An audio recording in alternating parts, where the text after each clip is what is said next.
Good morning, good evening, everybody. On behalf of BITOSA Global, which is the alumni of BIT Mr. Ranchi, it's my honor to welcome all of you to our first of the BITOSA Global CoviClave sessions.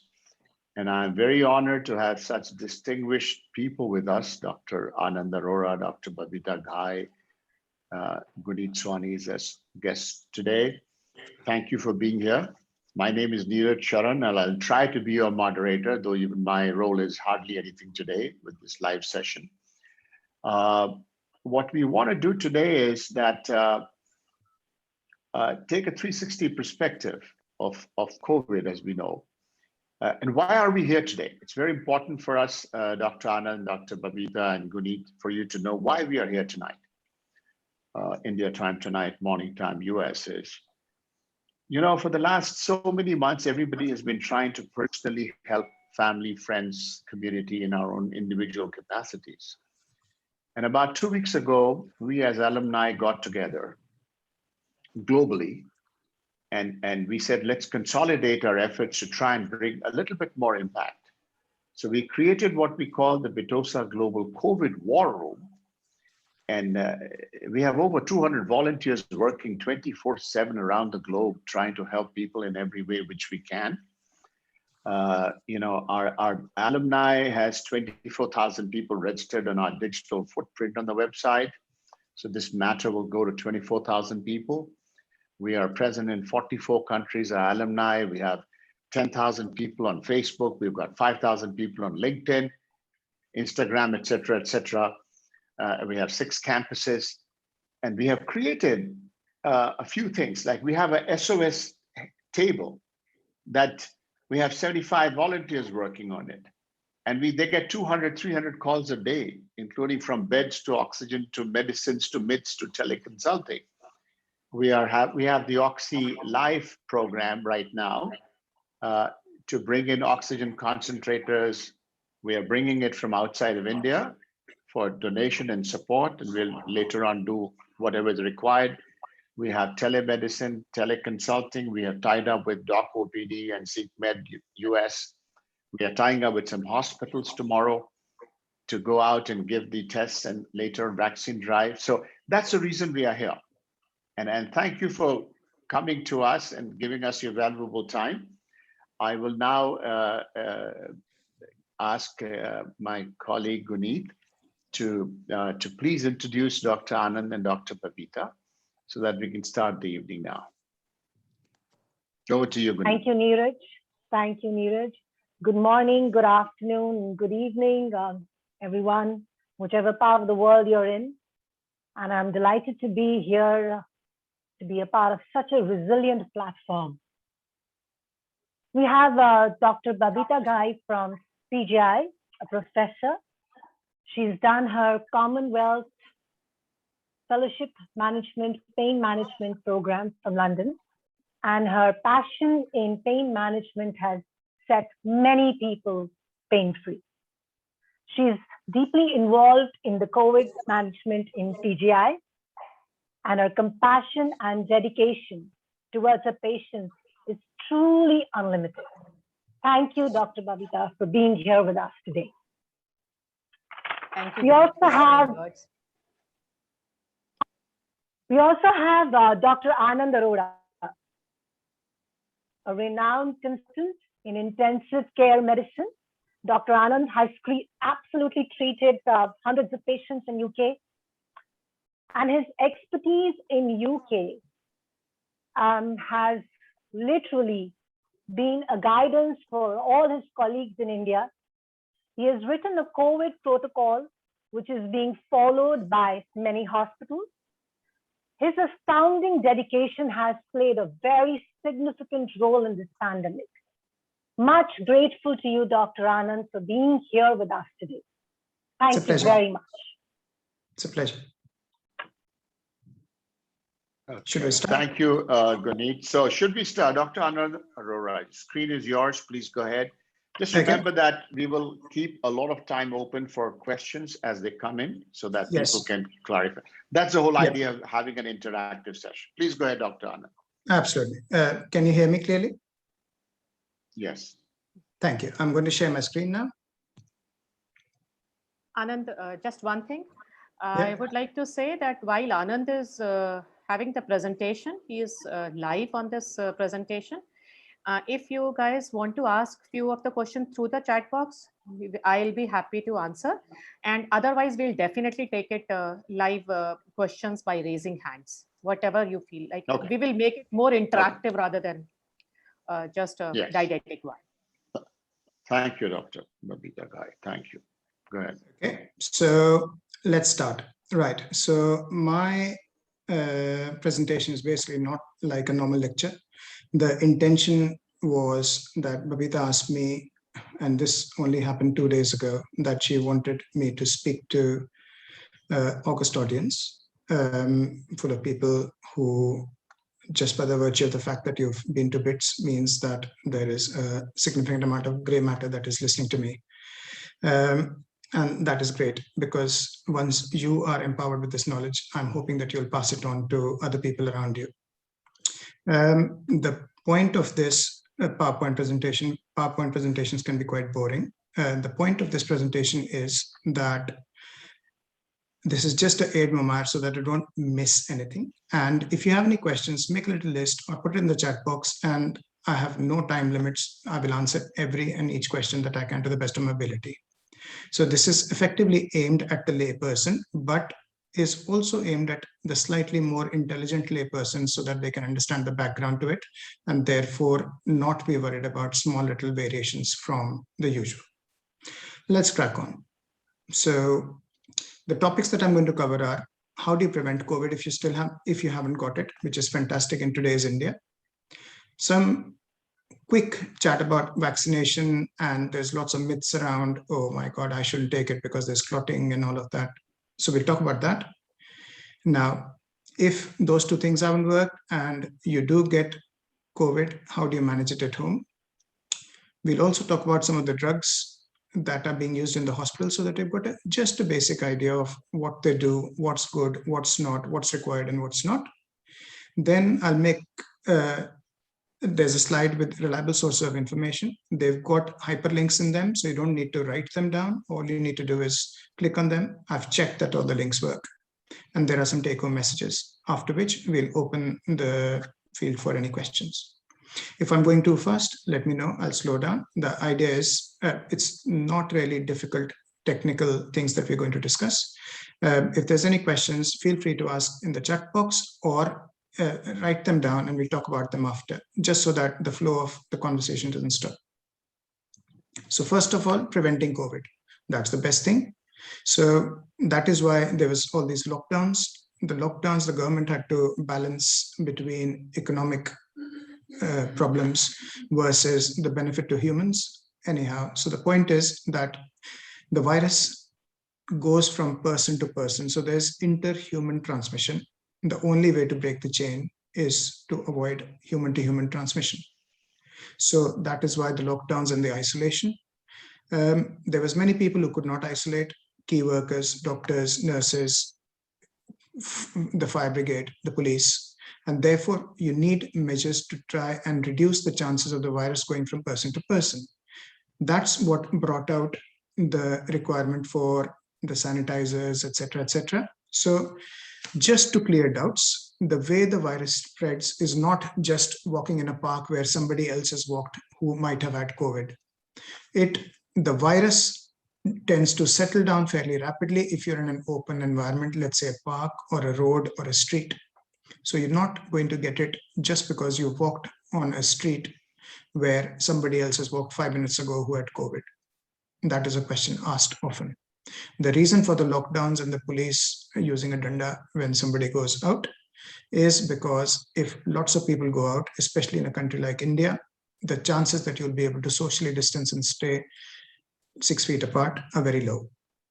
In the UK, with the population being less, we were allowed, even during lockdown, to go out into a park or into our own backyard and get some fresh air. The ways to reduce the infection is by looking at how the virus spreads. Most of it is from the nose and mouth secretions in an infected person, and 2 or 3 days before the patient develops symptoms. So pre-symptom as well, if somebody's got COVID, they can spread it. And that's why making sure that you stay apart or away from people who you do not know or cannot follow up afterwards is important. The ways to reduce the transmission from the nose secretions and the mouth secretions is by using a mask. Now, masks are not all made equal. The mask that we recommend is the one that will catch all the droplets from the infected person's secretions. So the inner surface of the mask protects somebody else, because if you've got COVID, most of the virus particles which are in the mucosa or the saliva will get trapped in a fluid resistant mask, the surgical mask, FRSM as we call it, the fluid repellent surgical mask, FRSM. That's the normal common mask that you see, which has got a blue side at the outside and a white side at the inside. You don't wear it the other way around. The second kind of mask which we see quite fashionable is the cloth mask. The cloth mask has got multiple layers of cloth. Some of them have got a space to put in some tissues inside. Various kinds of masks are available. The latest guidance from the CDC, which I have alluded to in my document, where you will have a link later, and there's a hyperlink there as well. The CDC from the US, now they've talked about using a double mask. That does not mean wearing two of the same kind. It means wearing a surgical mask, which is a FRSM, and on top you can wear a cloth mask. The rationale for that is the cloth mask, if it is tight, it holds the fluid resistant mask much closer to you, to your cheeks, and therefore there is a lesser chance of air coming out from the other side. Okay, using two of the same is unlikely to be helpful. So using two cloth masks, no use. Using two the FRSMs, no use. The best one is the N95 mask. The N95 mask is called so because it catches more than 95% of all particles, because it's got a proper filter on the sides. Now, it is only protected towards you. If I've got COVID and I'm wearing a N95 mask, I will still be able to transfer things out to you, because the outlet of that mask does not have a filter. So it is only useful for protecting people looking after a patient with COVID. It is also called a FFP3 mask. So in the UK, it's called FFP3. In the US, it's called N95. In India, it's called N95. So now we've cleared up how we use masks. Next is washing hands and sanitizing. Thankfully, this virus is very easily destroyed. So soap and water easily destroys the virus. Do it for 20 seconds. Do it properly between the fingers, in the area, in the webs of the fingers, and do it for at least 20 seconds under running water, and you can be certain that you will not have any infectious particles.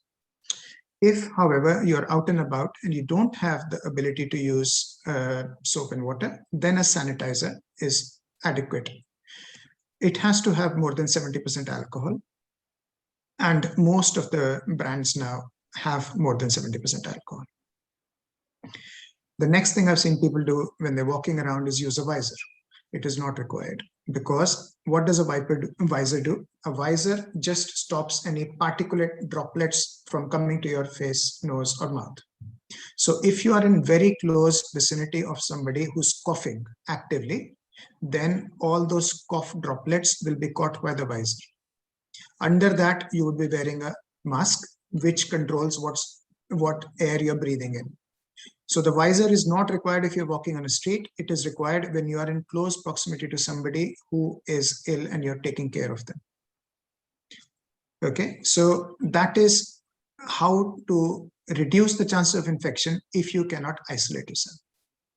And those two things together lead to help with preventing COVID.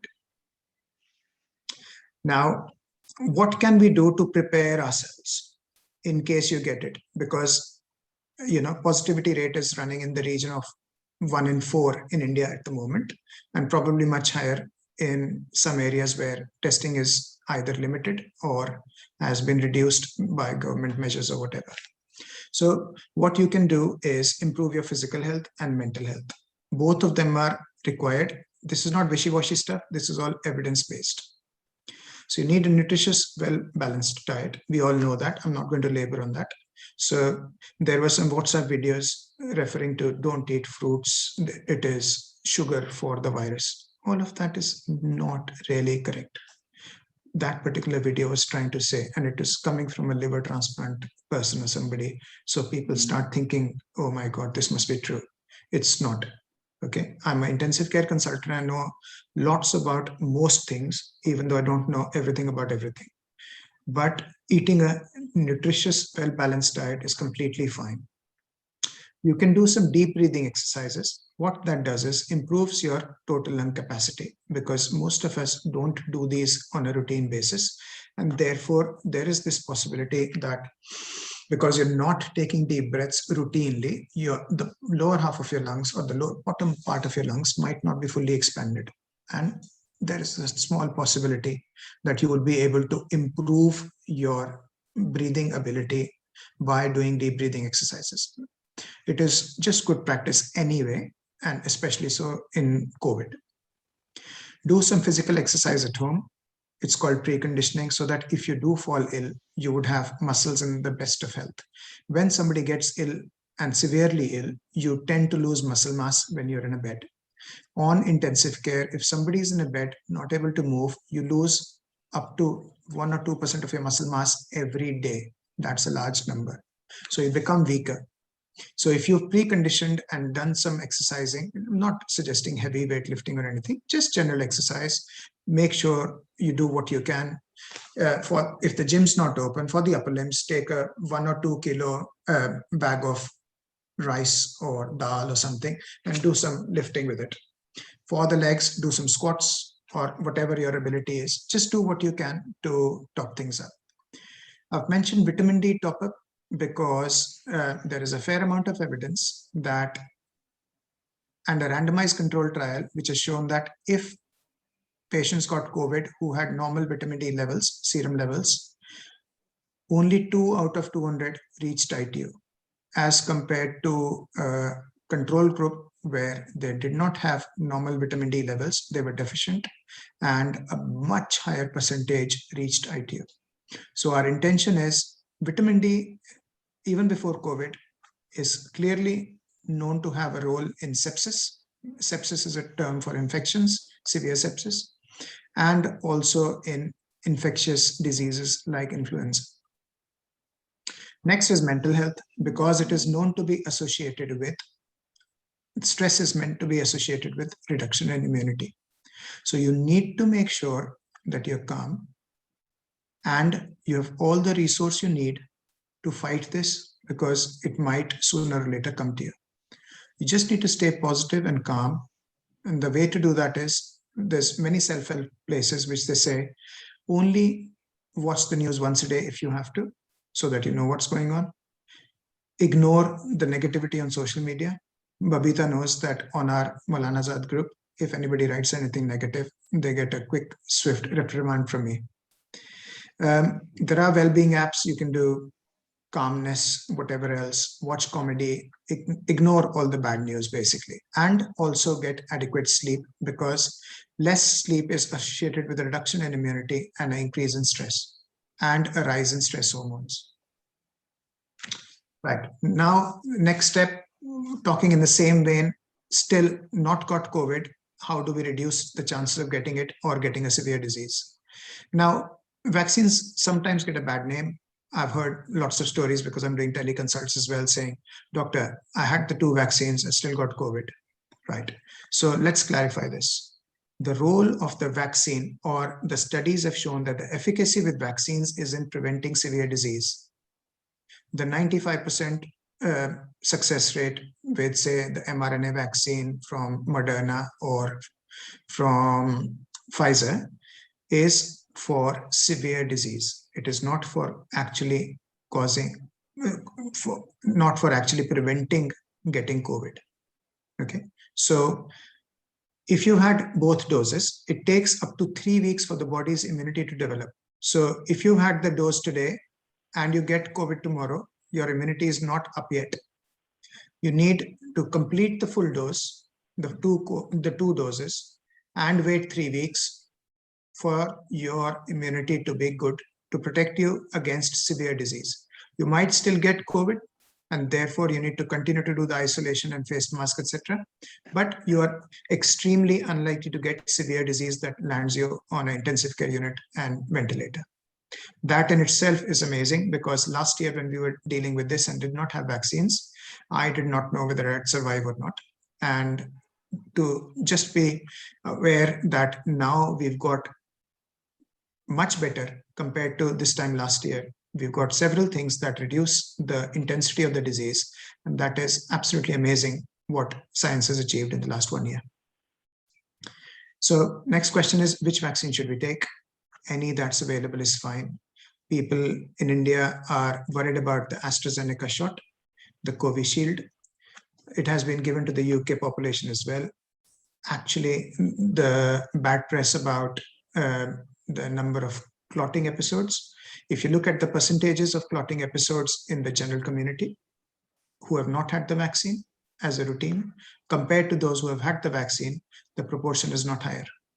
It has been looked at by the European Society of Medicines Regulatory Authority, as well as the UK authority. And they, in the UK and in EU, they do not get permission easily to do something. They don't push things under the carpet or brush things under the carpet. There is absolutely no doubt that vaccination helps. Okay, so you must get the vaccine as soon as possible. With regards to that, the first dose often causes no or minimal problems. The second dose, because the first dose has led to some immunity and some antibodies, and you're introducing another antigen dose in the second dose into your body.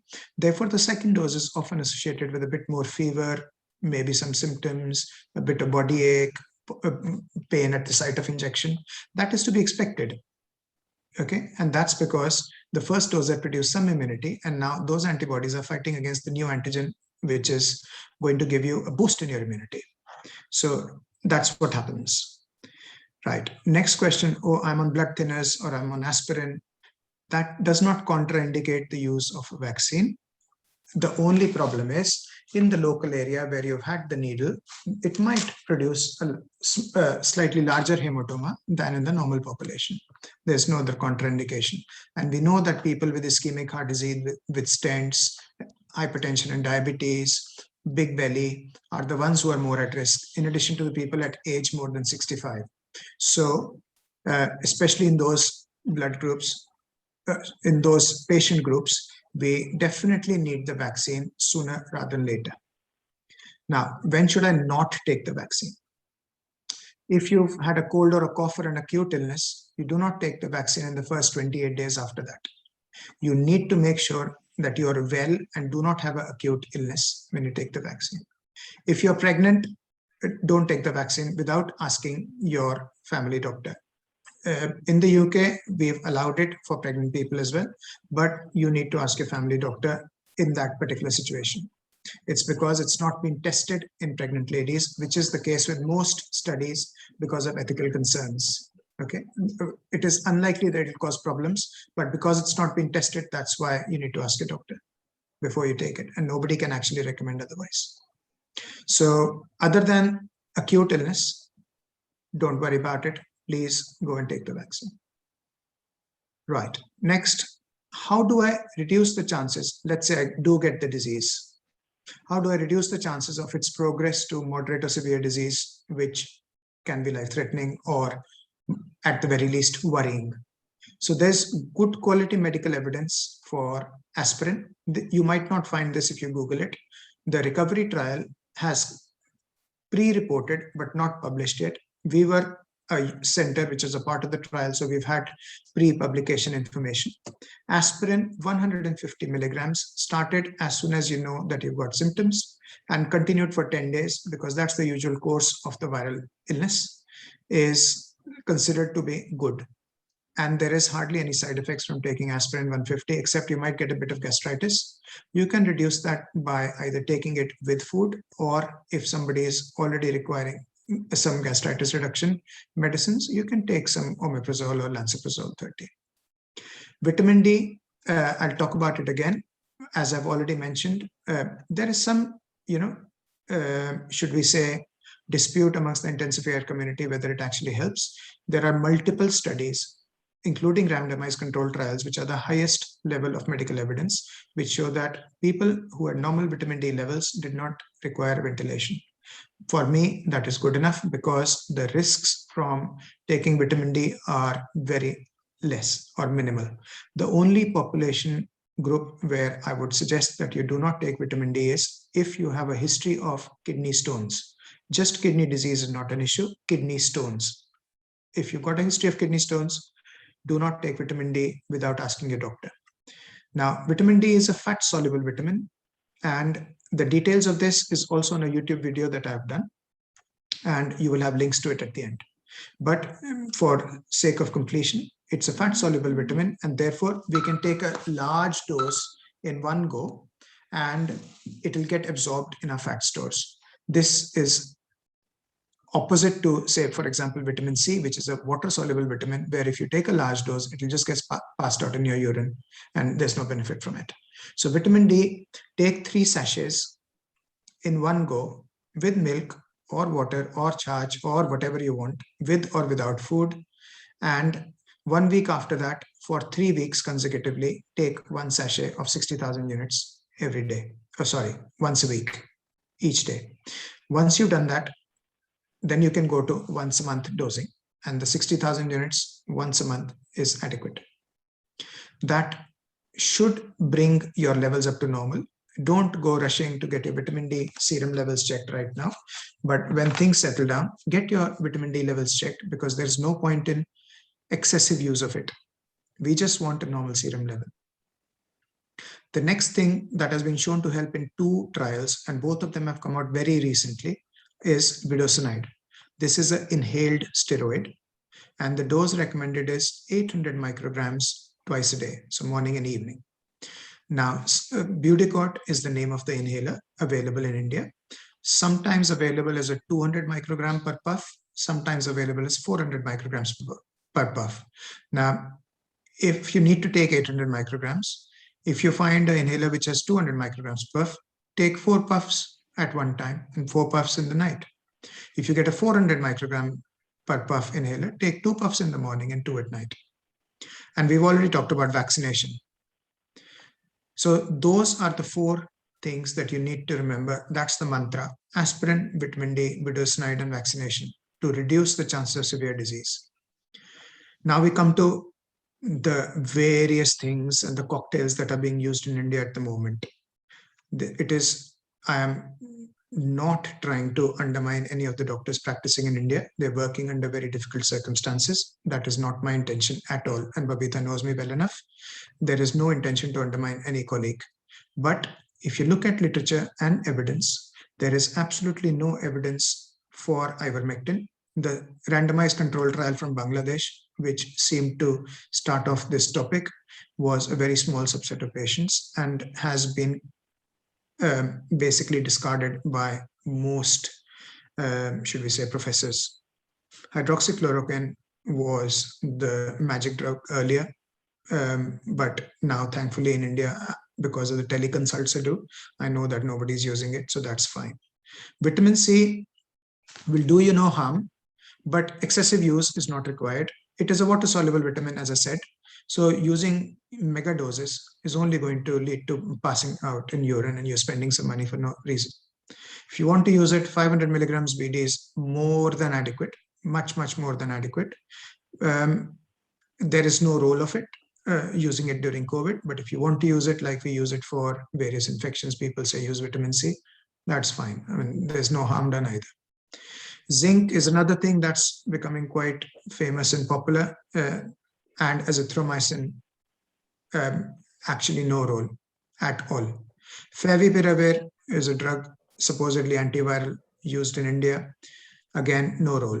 Why I'm saying all this is, don't get stressed trying to find these drugs if you can't find them. Doxycycline is also being used very, very liberally. Doxycycline is an antibiotic. Only use it if you've got yellow or green sputum coming out, because doxycycline would be a good agent to treat any secondary bacterial infection. It does not treat COVID, it treats a secondary bacterial infection in your lungs if you develop it. Right, so now we're talking about, okay, you've got COVID, how do you monitor yourself at home or a family member? You can do this 6 hourly. You don't need to do it every hour as some people were doing, and therefore consuming themselves all day with this fairly stressful job. So 6 hourly, just check your pulse rate and oxygen saturation. Both of these are available from a pulse oximeter. Check a temperature. Everybody knows how to do it using a thermometer. If you are able to, when the patient's sitting calmly and at rest, not having exerted, check how many times they're breathing per minute. Do it for a full minute. If the normal respiratory rate is 12 to 16 per minute, if the rate is more than 25, you need to worry. At less than 25, don't need to worry. What are the signs of worsening? Because you need to know that this is the situation where you need to send the patient to the hospital, or at the very least get medical advice. If there is a sudden large drop in saturation, the reason why I've said large is because if, let's say, your saturations were 95, 96 and they dropped to 95, that's not a large drop. If your saturations drop to less than 92, and if they had been running at 92 and now they've suddenly dropped to 88 or something, so there is a large drop from what you were at, that is when you need to worry, because it could be a sign of various things. We don't want to go into too many medical terminologies here. It could be a sign of a clot in your lungs. It could be a sign that you're getting much worse, getting organizing pneumonia, or there's a few other things that is far more detailed than I can explain like a layperson. If the person becomes less wakeful, looks very unwell, just looking at them, they're looking very, very unwell. If they have a high persistent respiratory rate, when I've said persistent, after you do a bit of exertion, if somebody's unwell, their respiratory rate will go up. If it settles down within 5-10 minutes, that's fine. But if they're panting away like this, then that's not right. If they're short of breath, if they're getting tired of breathing and not able to breathe well, if these muscles here, called the sternocleidomastoid, if they are going up and down, or if you give them some water and they splutter and they're not able to drink because they have got air hunger, all of those are danger signs. Also, if somebody's fever had got controlled and now they've been fine for 2 or 3 days and then suddenly they develop raging fever again, that can be a sign that things are not quite right.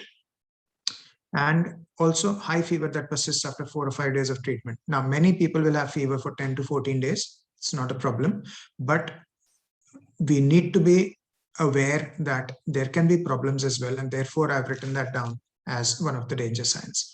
It does not mean that fever gets controlled in 4 or 5 days of treatment. It just means that you need to be a bit more watchful. Right. So how do you manage at home? There is no actual treatment for COVID. All of what we do is symptomatic care, and in the hospital, it is supportive care. Supportive care means supporting organ systems like helping with breathing, etc., while the body sorts itself out. So we talk about systematically what we need to do once we develop COVID. So the only thing that you can do at home, and the thing that will control almost 85-90% of people who get COVID, is symptom control. The problem is it is not done very well.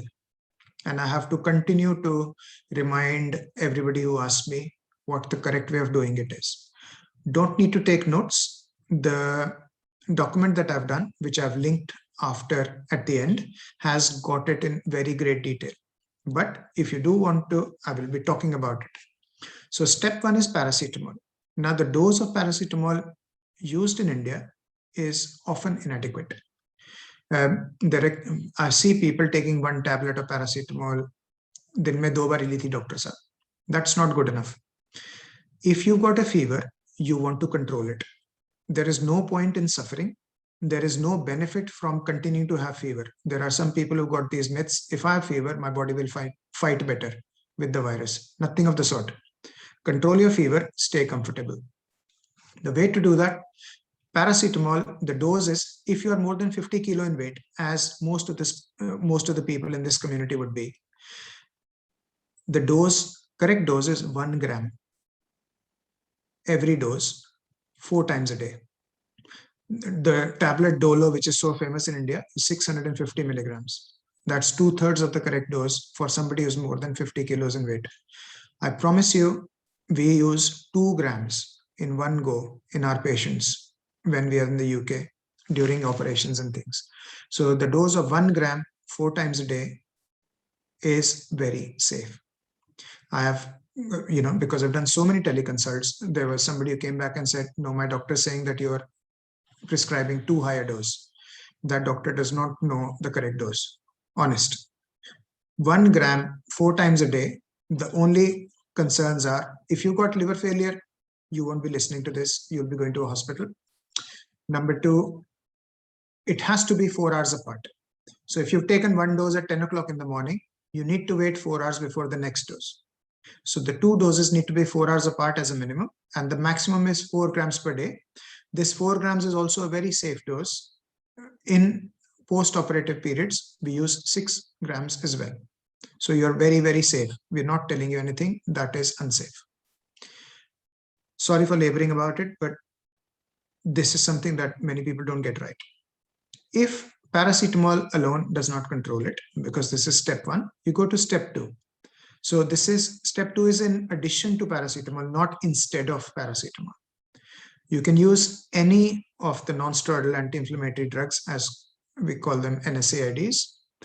Ibuprofen is one, mefenamic acid is another, naproxen is a third one, and diclofenac another. Now they are much better antipyretic, as in anti-fever and painkillers, compared to paracetamol. We don't use them as the first line because they can cause a bit of gastritis and can make a very small proportion of patients who've got asthma worse. So that is why the first line treatment is paracetamol, which is relatively safe for everybody. The second line is one of those drugs, as I mentioned, mefenamic acid, ibuprofen, diclofenac, whatever you find. One is not better than the other. The gastritis profile is better for naproxen and ibuprofen, which means they'll cause less gastritis. In addition to those 2 steps, you can take symptomatic relief for coughing and a sore throat, because many people's throat hurts quite a lot. So anything containing glycerine, which soothes the throat, strepsils, mulatti, mishri, whatever rocks your boat, anything that keeps your throat a little bit, soothed is absolutely fine. Now, the next thing is keeping your mouth clean. So gargles with the commonly available mouthwashes. Chlorhexidine mouthwash is very easily available. If not, anything else is fine. There was lots of videos about steam inhalation and killing COVID, and many people got burnt from it. Okay, so steam itself needs to be at a temperature of 100 degrees or whatever to kill virus.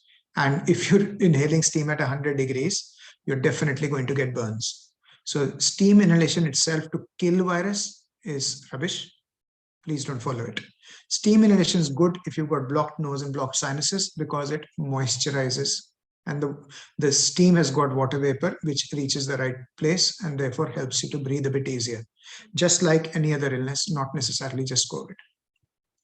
And just remember, very few people who get COVID will get to hospital. It doesn't sound like it looking at the newspapers and the hospitals, but that's because there are 3 lakh people who are turning positive every day.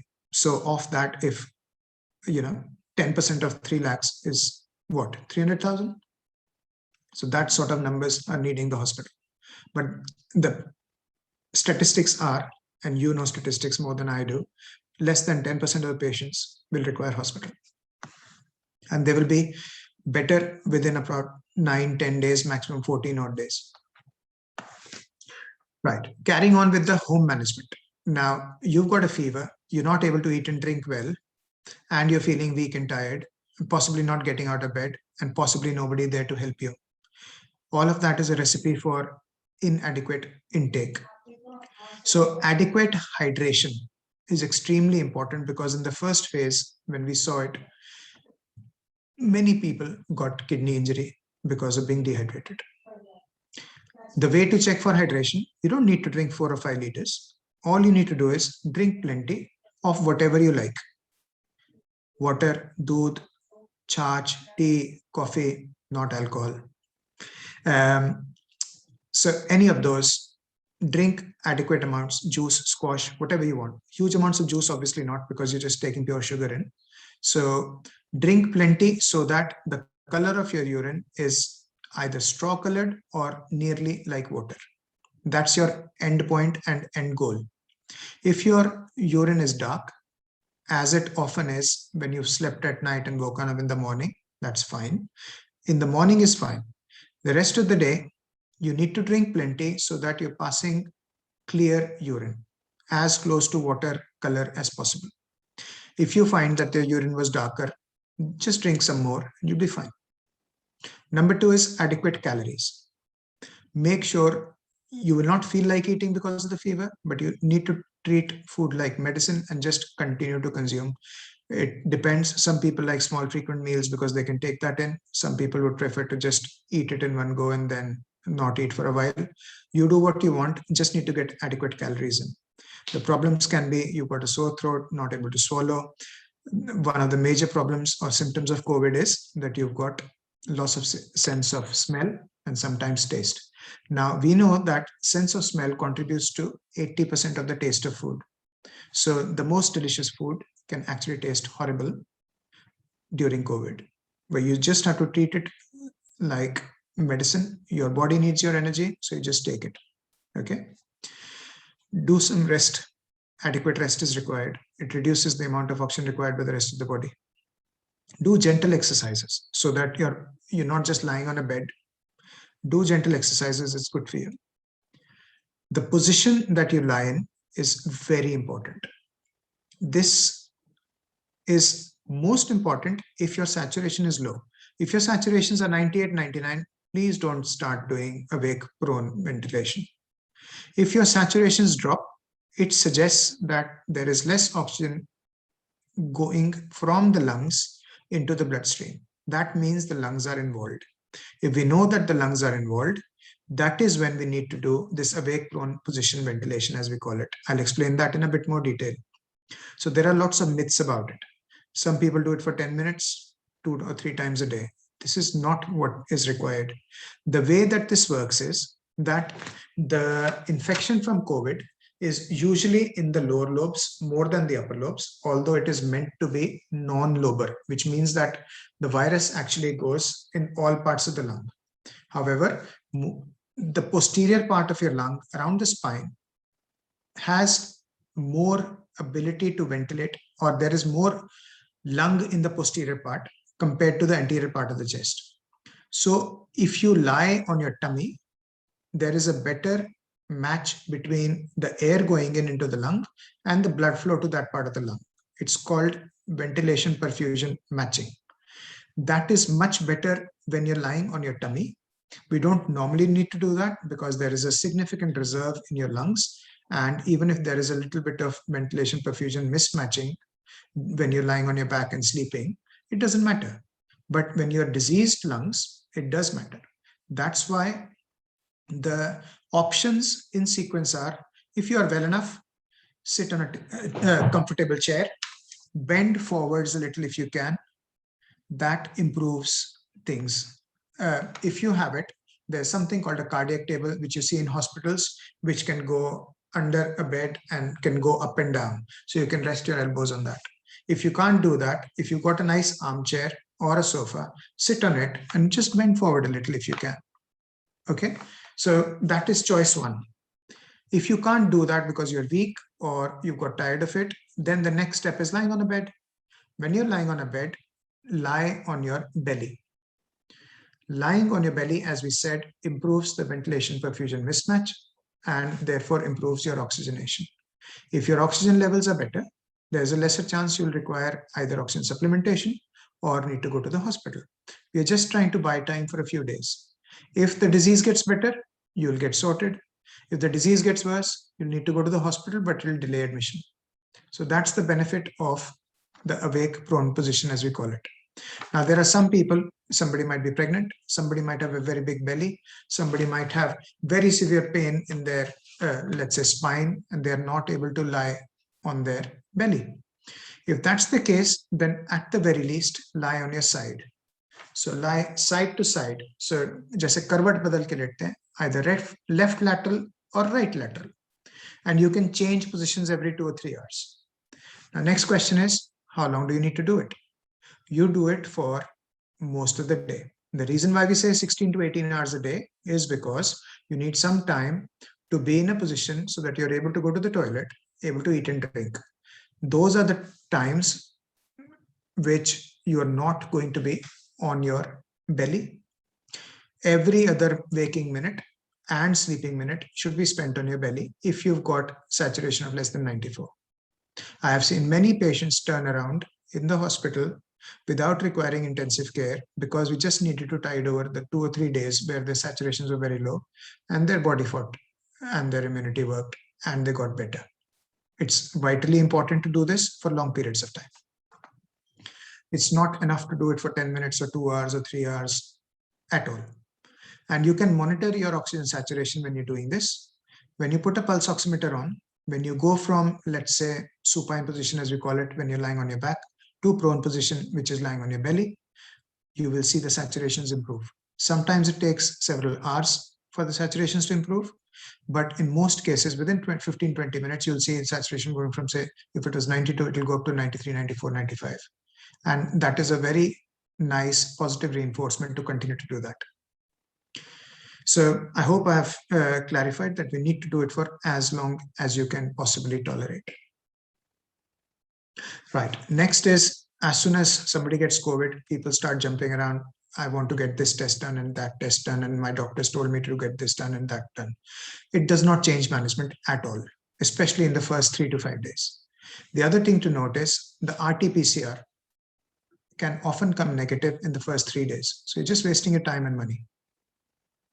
And there is a negative rate, a false negative rate for RT-PCR tests anyway.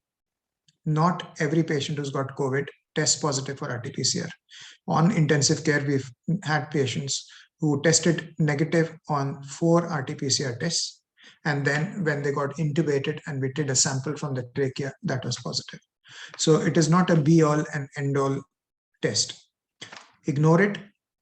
You don't need it. If you've got a fever in today's India and or loss of smell or taste, you are COVID positive. You don't need to spend money on an RT-PCR test. Okay. Next question is CT scan. I know that there's been an argument with Dr. Guleria saying something and the president of the Radiological Society of India saying something else. The fact of the matter is a CT scan, if your saturations are more than 95, 96, will always show mild to moderate disease if it shows any disease. There is no point in getting it done if your saturations are more than 95, because those saturations are telling us that their lungs are not severely diseased. That's obvious because your oxygen levels will drop if you had very severe disease. So there is no point in going to a CT scanner and possibly exposing yourself to more viral loads. I wouldn't recommend it. When do you need these tests though? We need these tests if after 5 days, your fever is not settled despite the treatment that we've outlined till now. If your respiratory rate is getting worse, which is a sign that your lungs are getting worse or involved. If your saturation is dipping less than 94, or any of the warning signs that I mentioned earlier. Now, why do we need these after day 5? Number 1, RT-PCR is more likely to be positive. Number 2, now that we know that the respiratory rate is worse, we need to quantify how much lung involvement there is, which will tell us whether we can manage it at home with a bit of oxygen, or we need to go to the hospital and not delay. Okay, these are the things that I've just mentioned are also a trigger to get some medical help. And the caveat here is that what I'm telling you is not medical advice. We're just discussing and home management. Right. So in India at the moment, sometimes a hospital bed might not be available. So we want to empower you through this discussion so that you are able to manage at home until such time as either medical help is available or you get a bed in a hospital. So how do you manage moderate to severe COVID at home? This is only to be used during this time when there's a resource crunch. I'm not trying to tell you to not use a hospital when you are moderate to severely ill. So the things I've already mentioned, awake-prone ventilation, that is very satisfying in improving your saturations. And therefore, if your saturation is higher, it means that your body is getting the oxygen it needs, and therefore it is not going to shut down. It is going to continue to function normally. Second, arrange a method for oxygen therapy. Now, that could either be an oxygen cylinder or a concentrator. I know that you guys have probably become experts at both of these, but I'll still mention a few things. An oxygen cylinder, a small oxygen cylinder size D, only has a few 100 liters. If you're using 5 liters a minute, it will not last very long.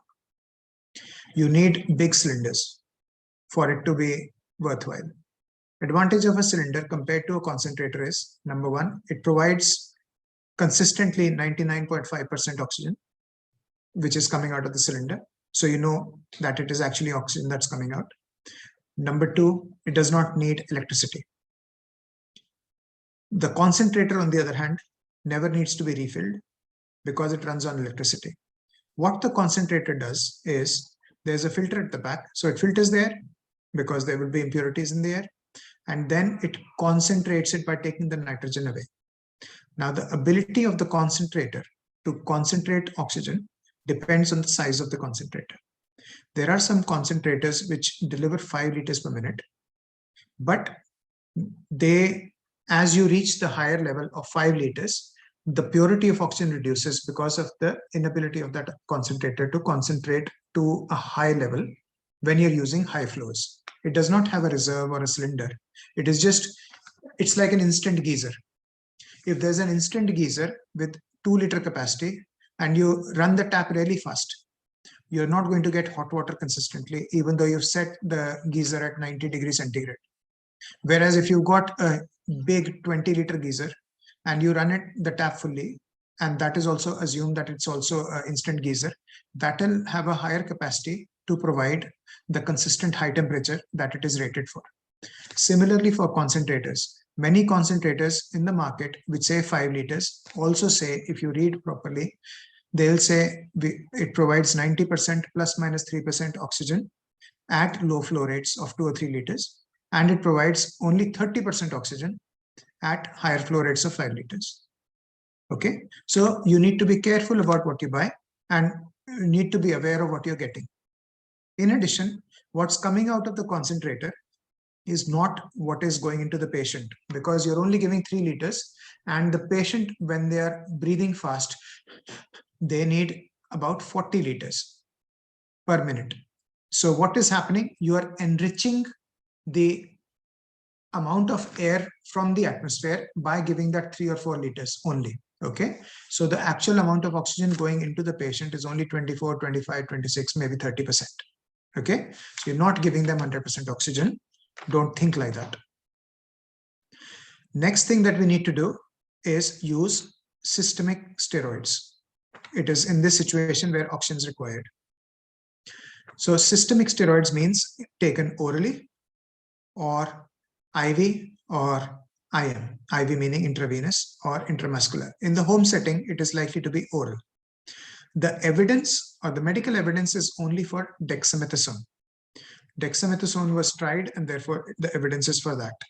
It does not mean other steroids will not work, but because we don't have the evidence from a randomized controlled trial, dexamethasone is the only drug that can be recommended if you're going by evidence. However, reputed hospitals and reputed doctors are using the equivalent doses of other steroids like solumedrol, which is a soluble form of prednisolone. It is methylprednisolone, and also prednisolone, which is used for asthmatics in an equi-effective dose, as we call it. So a 40 milligram dose of prednisolone is the same as 6 milligrams of dexamethasone, is the same as 32 milligrams of solimetrol. So any of those is fine. The caveats are systemic steroids used rampantly at the start of infection. So up till now, I've not talked about systemic steroids, but I did talk about inhaled steroids, budesonide. So there is a difference. Rampant use of systemic steroids is on at the moment in India, even in the early phase. That is not correct. It increases the time that the virus replicates in your body, which is only going to worsen your outcome. Number two, it increases the time of viral shedding. Number three, there is a much higher risk because all steroids tend to suppress immunity. There is a much higher risk of getting bacterial infections as well as fungal infections. You would have read in the newspapers that there is an epidemic of mucormycosis. That is a fungus that is quite dangerous. And if it is not caught early, can cause blindness, brain problems, many other things. And it's not easy to treat either.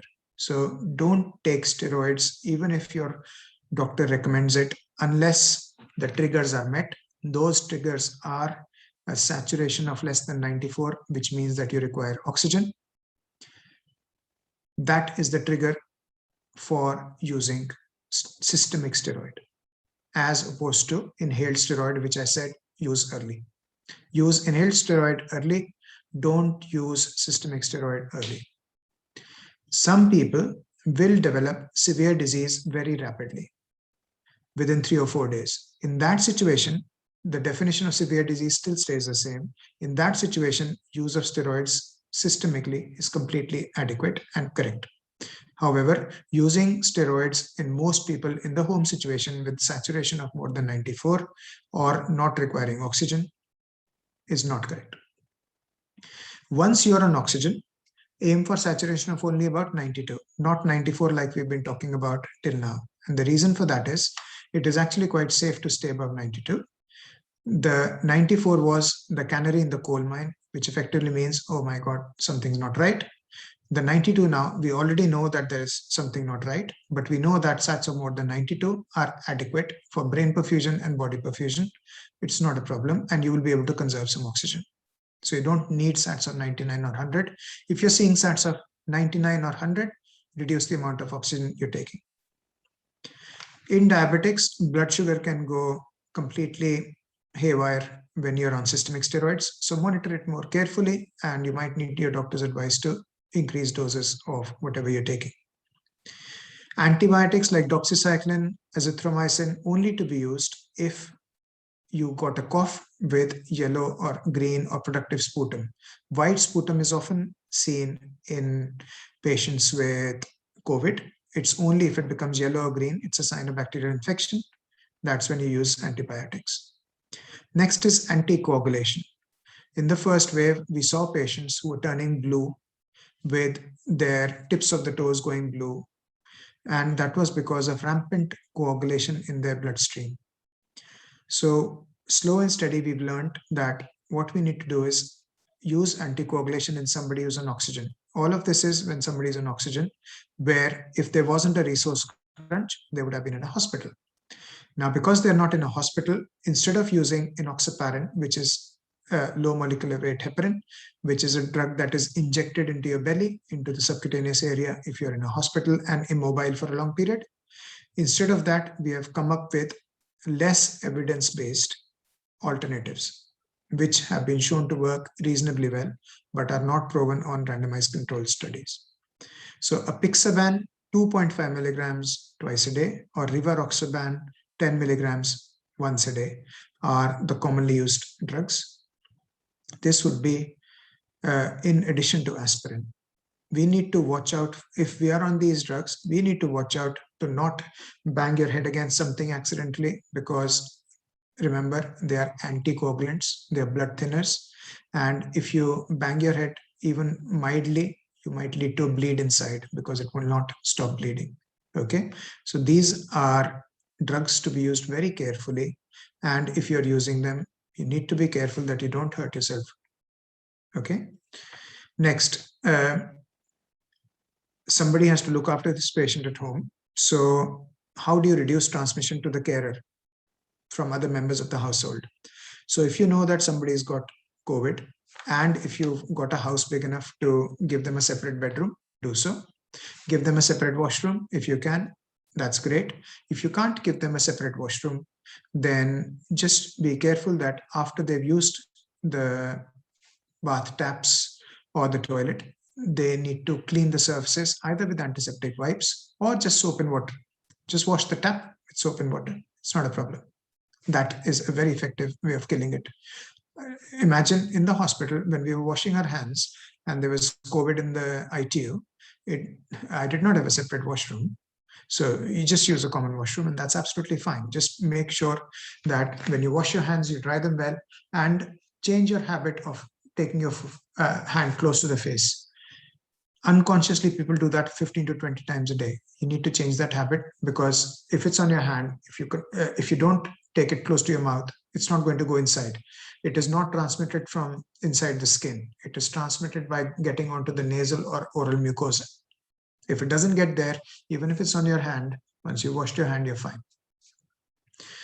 You can wear gloves if you have access to them. Otherwise, wash your hands, no problem.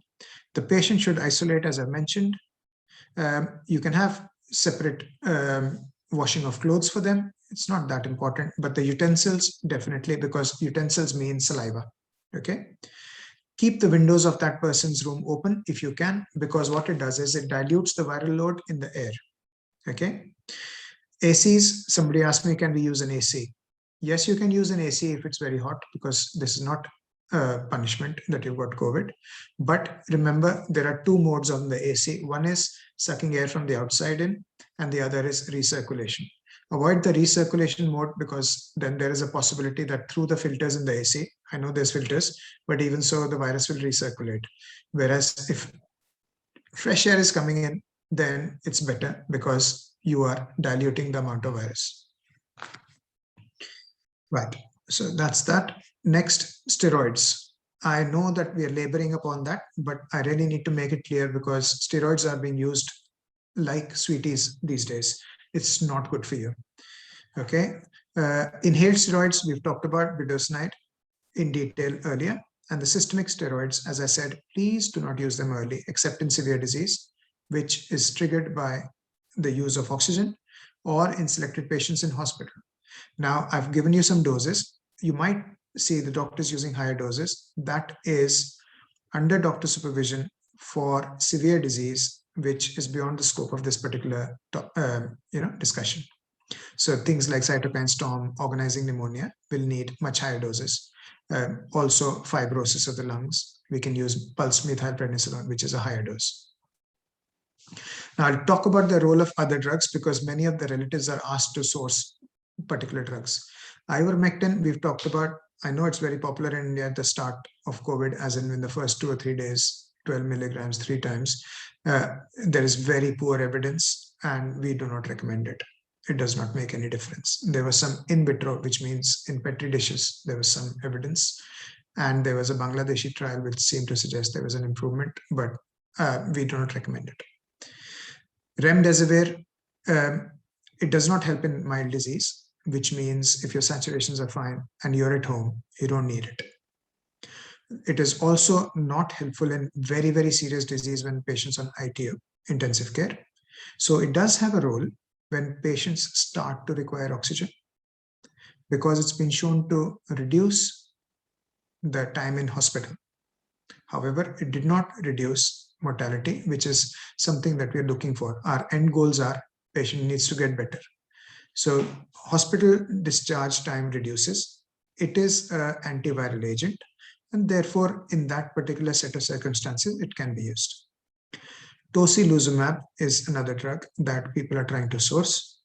Now, it has a role in very severe illness in hospital setting in patients who've got something called the cytokine storm. That is beyond the scope of explanation here. It has been shown to reduce mortality by 7.5%, which for patients on intensive care is a very large number. And therefore, tocilizumab is a good drug to use in the appropriate setting. May I point out, your doctors would know this obviously, but it is not to be used on every patient.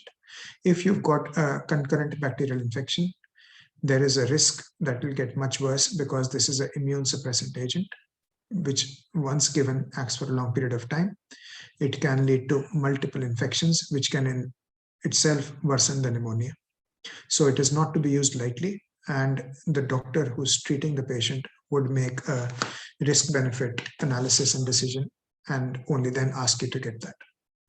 Lots of people are asking for convalescent plasma, and I see Facebook and Twitter feeds saying, please, can you help? There is absolutely no role of convalescent plasma. It has been properly studied and it has been cleared that we don't need it. Many doctors continue to use it.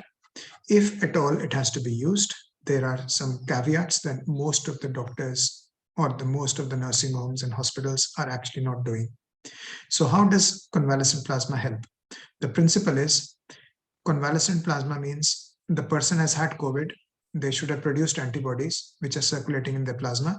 So let's take their plasma and inject it into the people who are now suffering, so that the antibodies in this donor plasma will fight against the virus and therefore help with the patient getting better.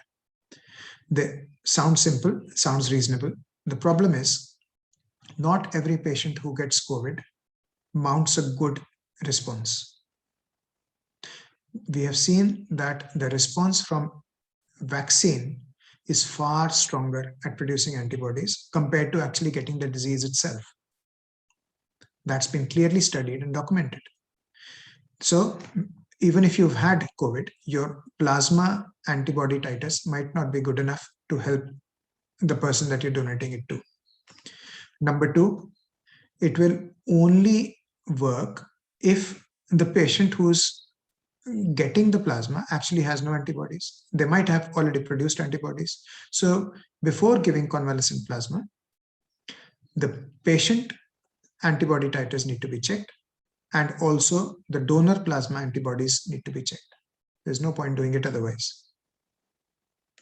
Right, that seems to cover most things.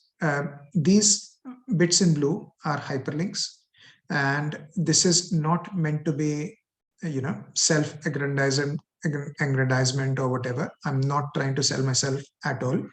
The reason why I've put these up is because I've spent a lot of time and effort to try and give you correct information.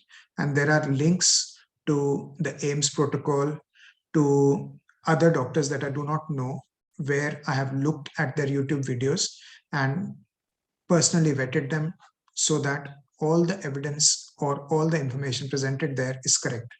The problem is that there is a lot of incorrect information circulating, including from so-called reliable sources like doctors. For example, there was a WhatsApp video from a doctor in Bombay who was wearing scrubs, and who was saying that using a nebulizer device will improve your oxygen levels. Now, many people sent me that video saying, Anand, is this correct? Because it is coming from a doctor. It is not correct.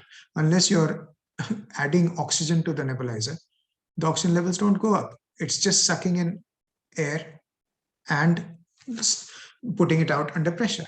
There's another video which says that if you reduce the pressure or close the oxygen cylinder valve a little bit, it will lead to less consumption of oxygen. That is also incorrect, because the consumption of oxygen is dependent upon the amount that you are pulling out. If you're using 3 liters per minute, that it will deplete at 3 liters per minute. By closing the valve half, it does not make any difference in that situation. So all of this is not just my videos. There are videos from other people, including a professor from LNJP, Professor Daga, who has done a 5-minute video in Hindi.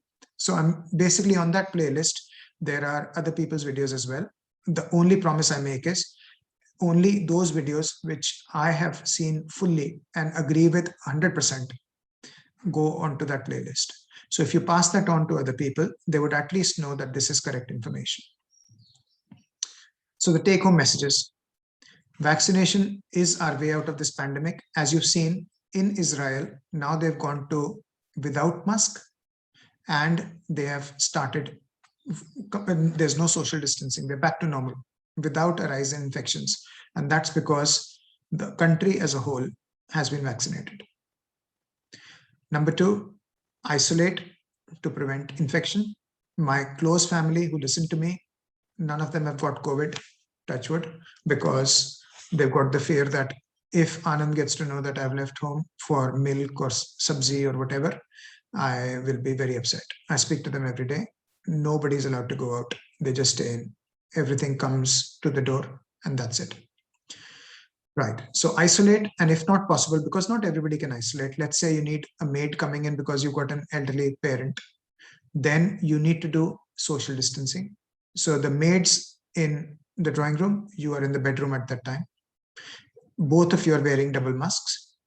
Both of you are washing hands. You're not talking to each other, because if you're not talking, you're not going to spread things. They stay for the minimum time and they leave.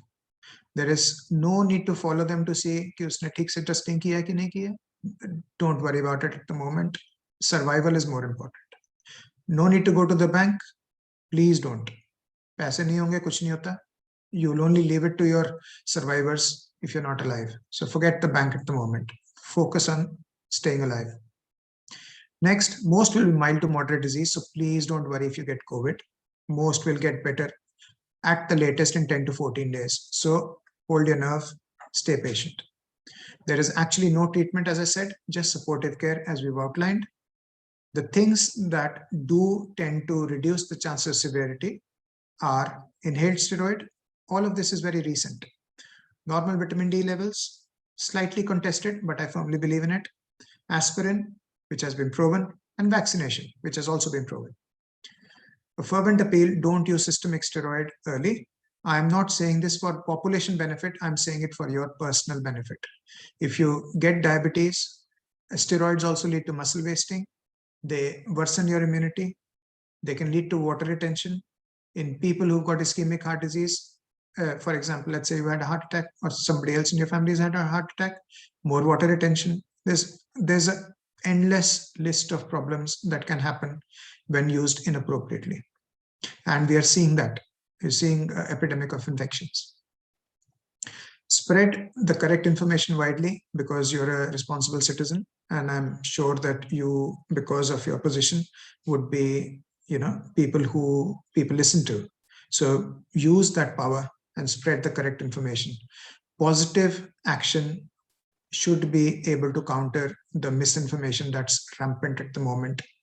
Do this for yourself, do this for your family, and do this for your country. And please practice what you've just learned. None of what I've said to you is something that I've not told my own family.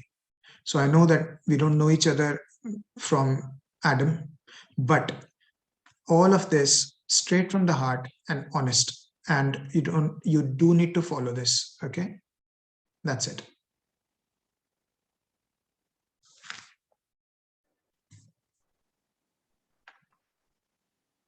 That's me done. Hi. Good Yeah, thank you, Dr. Anand. Fantastic. What Okay, a thank informative you. session. Thank you. Yeah.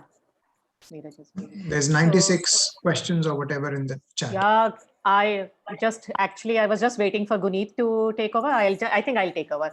Anand, I'm really impressive, excellent talk, and lots of myths being already been taken.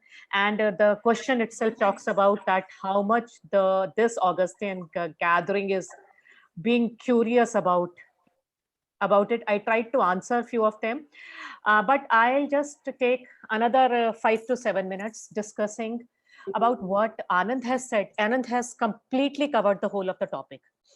But as Anand has said that he is not told anything which he will not tell to his own family. So I'll just take you directly to one live case in my family. My brother-in-law, my Jijaji, has developed COVID just a month back. Okay, he's a businessman and he deals into the AC business. So he 1 month back he says, I am having fever, I am having sore throat. I said nothing to be done. You are this has been 3 days and I started him on conservative treatment. And I said, this is COVID. As you would say, like lay person, he would not listen, and it was very difficult for him to tell that RT-PCR is not required. So he went for RT-PCR. Fine. 3 days after, he was positive. I tell you that it was a mild disease, and it only thing is that the fever persisted for 14 to 15 days, which is possible in COVID at home. And 90%, maybe 95% of COVID patients are managed at home if you maintain your peace and calmness at home. So he was managed with conservative treatment, paracetamol 650 milligram round the clock, 4th hourly to 6th hourly. He started developing gastritis. So he went on BD or TDS. The moment he would not go on the right doses, he would again go from a fever of 99 to 100 to 101 and then go back. So started him on CombiFlame, which is a mixture of 325 milligram of paracetamol and Brufen 400 milligram. You know, each day, keeping him calm that it is okay, nothing is wrong. It is just a normal, mild COVID. It is not, it is a mild COVID, which you can be managed.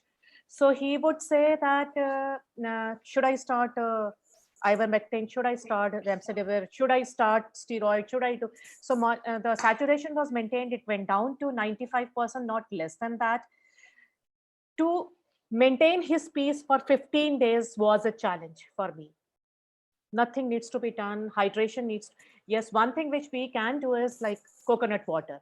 Anand has mentioned a lot of drinks, and coconut water is full of sodium, potassium, and lots of content, and is low-cal. Calories, like rather than going on to the artificial sweetening juices, it is better to have coconut water. So he was well managed. He did not require, while maintained his isolation. My old parents are the floor down. Nobody had any other. The sister is expected to have COVID positive, never got any testing done. She had a very vague symptom that was extreme dryness of mouth. This is what I discussed, Anand, a few days back. Yeah. So much so that she could not sleep for 10 days, 10 nights, because this will get more in the night time, saliva. So this is a symptom of COVID. So I said that this is COVID positive, and you would, she was not febrile. You would not need anything but, you know, few basic ghee or lubrication, and then some for 2 days she needed saliva spray, and she was fine. So this is what is a message passed across, that 95% of patients can be managed at home. Okay, you have to maintain your calmness, you have to maintain your peace, mentally be strong, emotionally be strong. I have seen laypersons getting drained out with the name of COVID. That fear is there. So mentally be strong, emotionally be strong. I hope lots of your myths have been taken care by talk of Anand, and before I jump over to the question, let me share one of your important source information, and see and analyze critically that how important it is to also analyze anything which is coming even from the reliable sources. Okay, so we have here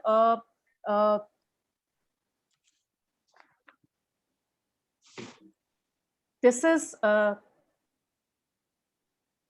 AIMS ICMR National Task Force Monitoring Group guidelines. So I'll just talk about that. This is the highest authorities in India who would have come up with guideline. Still, once you analyze and read about it, you have to still also critically analyze each and everything. Mild disease, home isolation, this is what we had discussed. We will not go about moderate and the severe disease, as this is more of a medicos talk. So in mild disease, each and everything which Anand has covered is being mentioned. However, it has its own evidence-based queries. So It is, if you go through it, physical distancing, indoor masking, strict hand hygiene, symptomatic management, hydration, antipyretic, antitussives, multivitamins, again, the role of vitamin C and zinc, which though we are using, we find it is not to be harmful. So though evidence is not coming up very, very positive, it's okay to take. Anything which is not going to harm, it's fine. So stay in contact with the treating physician, which is a challenge for us. Even if we are managing at home, getting to those COVID helpline is extremely difficult. You all, if you have parents back home here in India, it is extremely, extremely difficult to get any connect. So we are at loss. Yeah.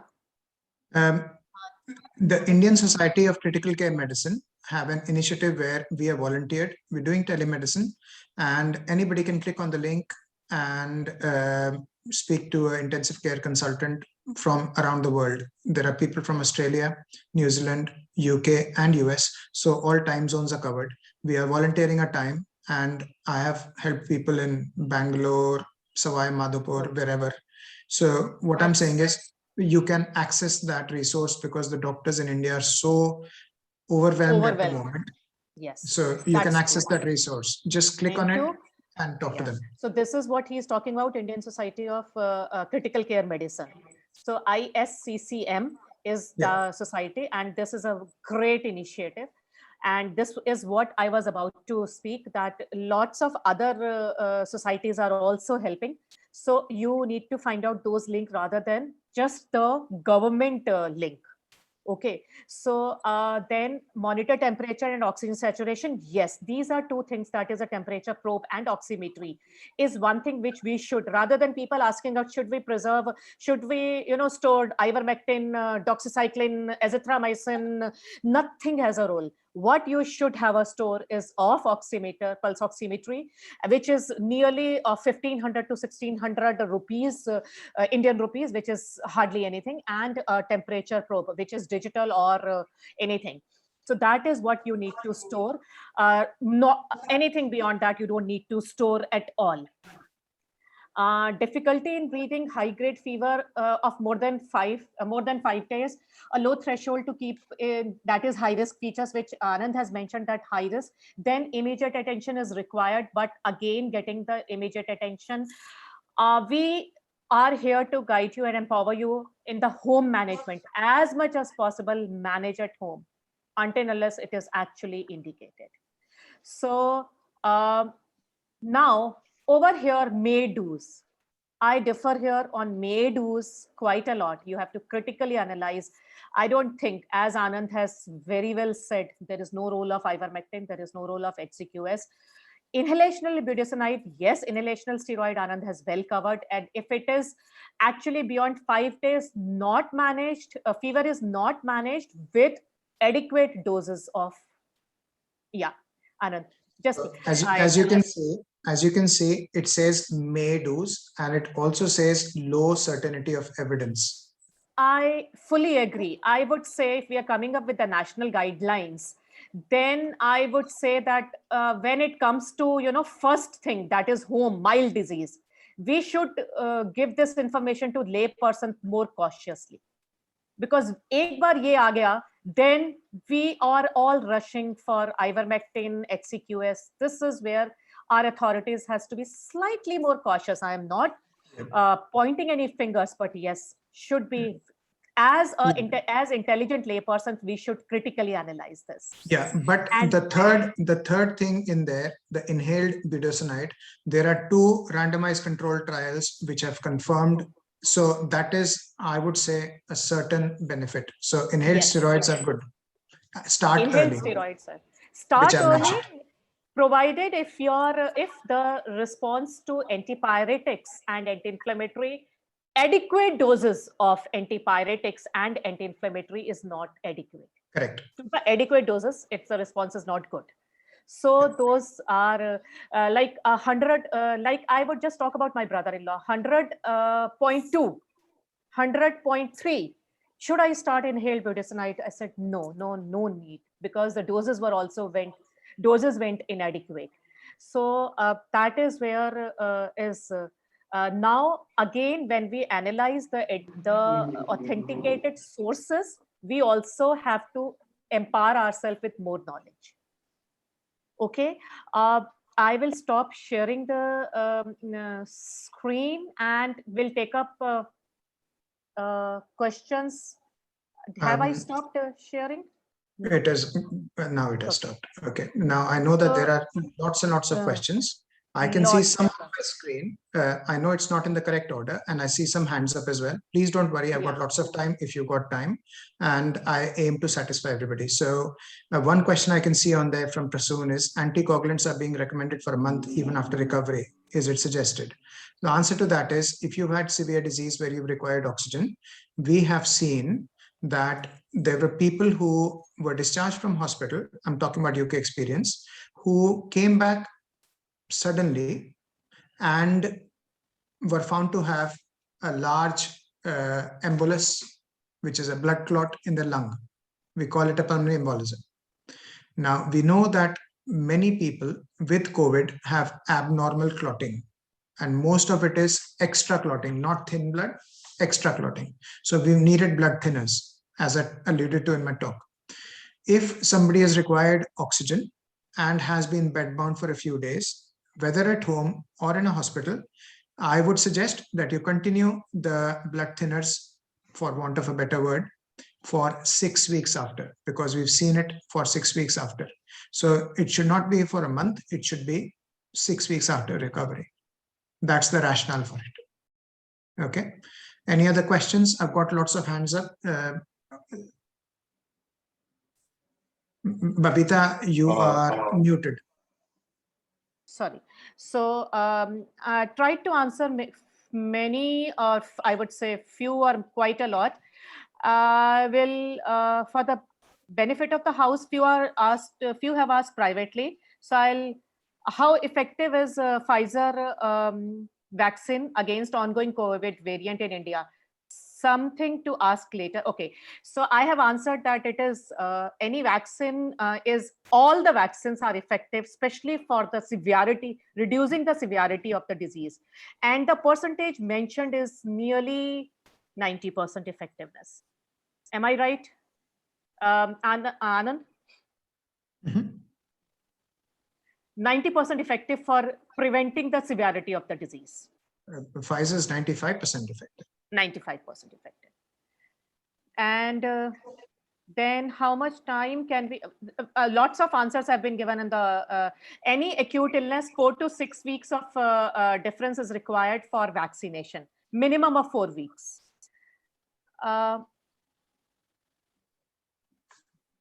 Okay. About the steroid, detail has been discussed that steroid should not be started early. Systemic steroid should not be started in the early of the phase of the disease or in the mild phase of the disease. About the antibodies titer after the vaccination. Yes, antibodies titers after COVID is very variable. As Anand mentioned that the antibodies after COVID is may not be as much as after vaccination. Vaccination has a much better data to prove that the antibodies are there in the body, in the person. However, even after vaccination, you can have varied response of the antibodies. So antibodies may not be there in few of the persons even after vaccination. Now the query is that if after second doses of vaccination there is no antibodies after 4 weeks, what is to be done? Can I answer that? Yes. Okay, so this is a question asked many times. The main thing to remember is that the kind of antibodies that we are measuring to check for response to disease is different from the test that we do to check for antibodies produced from vaccination. So there are two different antibodies, two different tests. The routine test that you do for plasma titers is the one that is produced after disease. The vaccine, remember, is not a full virus. It's a part of the mRNA that's being taken or the dead virus. So the antibodies produced are different. They still work against COVID, but you're not measuring them at all. So the routine test of antibodies that most people get done may not show any response after a vaccine at all. There are specialized tests available which are used in trials to check the effectiveness of vaccination. They are not available routinely. They are available for specialized situations only. If you wanted to get one done to get your, if you're curious and you want to know whether you produced a response, you have to order those special tests which actually test for antibodies produced from vaccination. True. So one thing is that, but just this is data from PGI which will be coming about antibodies testing, appropriate antibody testing after vaccination. That's right. We still yet to get the whole of the disclosure. The question is if the correctly done test, the antibodies are not there, then after vaccination also. So for the purposes of this discussion, this is not a medical forum. For the purposes of this discussion, if you've had the 2 doses of vaccine and you've managed to get through 3 weeks after the second dose, consider yourself immunized. But the immunization does not prevent you getting disease. It just reduces the severity of the disease if you get it, reducing the chances that you'll require intensive care, which is the problem. Getting a cold or a cough, if we knew that this disease only causes a cold and a cough, nobody would be isolating, nobody would be stopping the economy. One more question which is very frequently asked: am I more susceptible to get COVID disease between the 2 doses? I have answered that.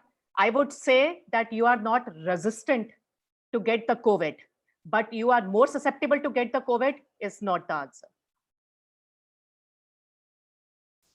Then, because after the antibody titer are developed at least 2 weeks after the second dose. So after first dose, you do not, as we emphasize here again and again, the COVID vaccination is effective in decreasing the severity of the disease. So you are not susceptible to get, you may not be resistant to get after first dose. I'm sorry, I lost the track of the sequence. Okay. Just for the fun sake, somebody mentioned 45 ml of whiskey daily is good for killing virus. It's also alcohol and good for the mental health. I would just say, ha ha ha. Yes. No, I would say I would heartily recommend it. Okay. Too good. Just has to be good quality whiskey. Good one. So COVID-19 is there for the past more than a year. So does it mean that I should continue to take vitamin D 60K once a month till things become near normal? No, I would say there is a regime which is used for hypovitamin, the hypovitaminoses D, which are which if you have lesser than the normal values, then you give it, depending on how much less you have, you give it for 12 weeks. And then, though the vitamin D has never been produced in the body, it is taken from the source, outside sources. You may not need to take it for years together. Once a month, you may get it checked in between whenever you feel convenient. And then, if it is in the normal range, you do not need to. If you have taken it for 3 to 6 months, good enough. It's a fat soluble vitamin. In the UK, we don't get much sunlight. I've been taking it for many years and I had my levels checked before COVID and they were normal because I was following that regime of 1 sachet every month. Somebody also asked that the countries which has less of sunshine have more chances of hypovitaminosis D. I would say we all are susceptible nowadays. Even if we are in a good sunshine country, we are most of the time indoor. So it is like an epidemic. However, the casual relationship has to be also watched. Does not mean that it needs to be in the normal limits. So universal problem is there of the vitamin D level low. I won't say that now the more of the countries are prone because the sunshine is not there. Yes, they are, but we are all indoor, the white collar job.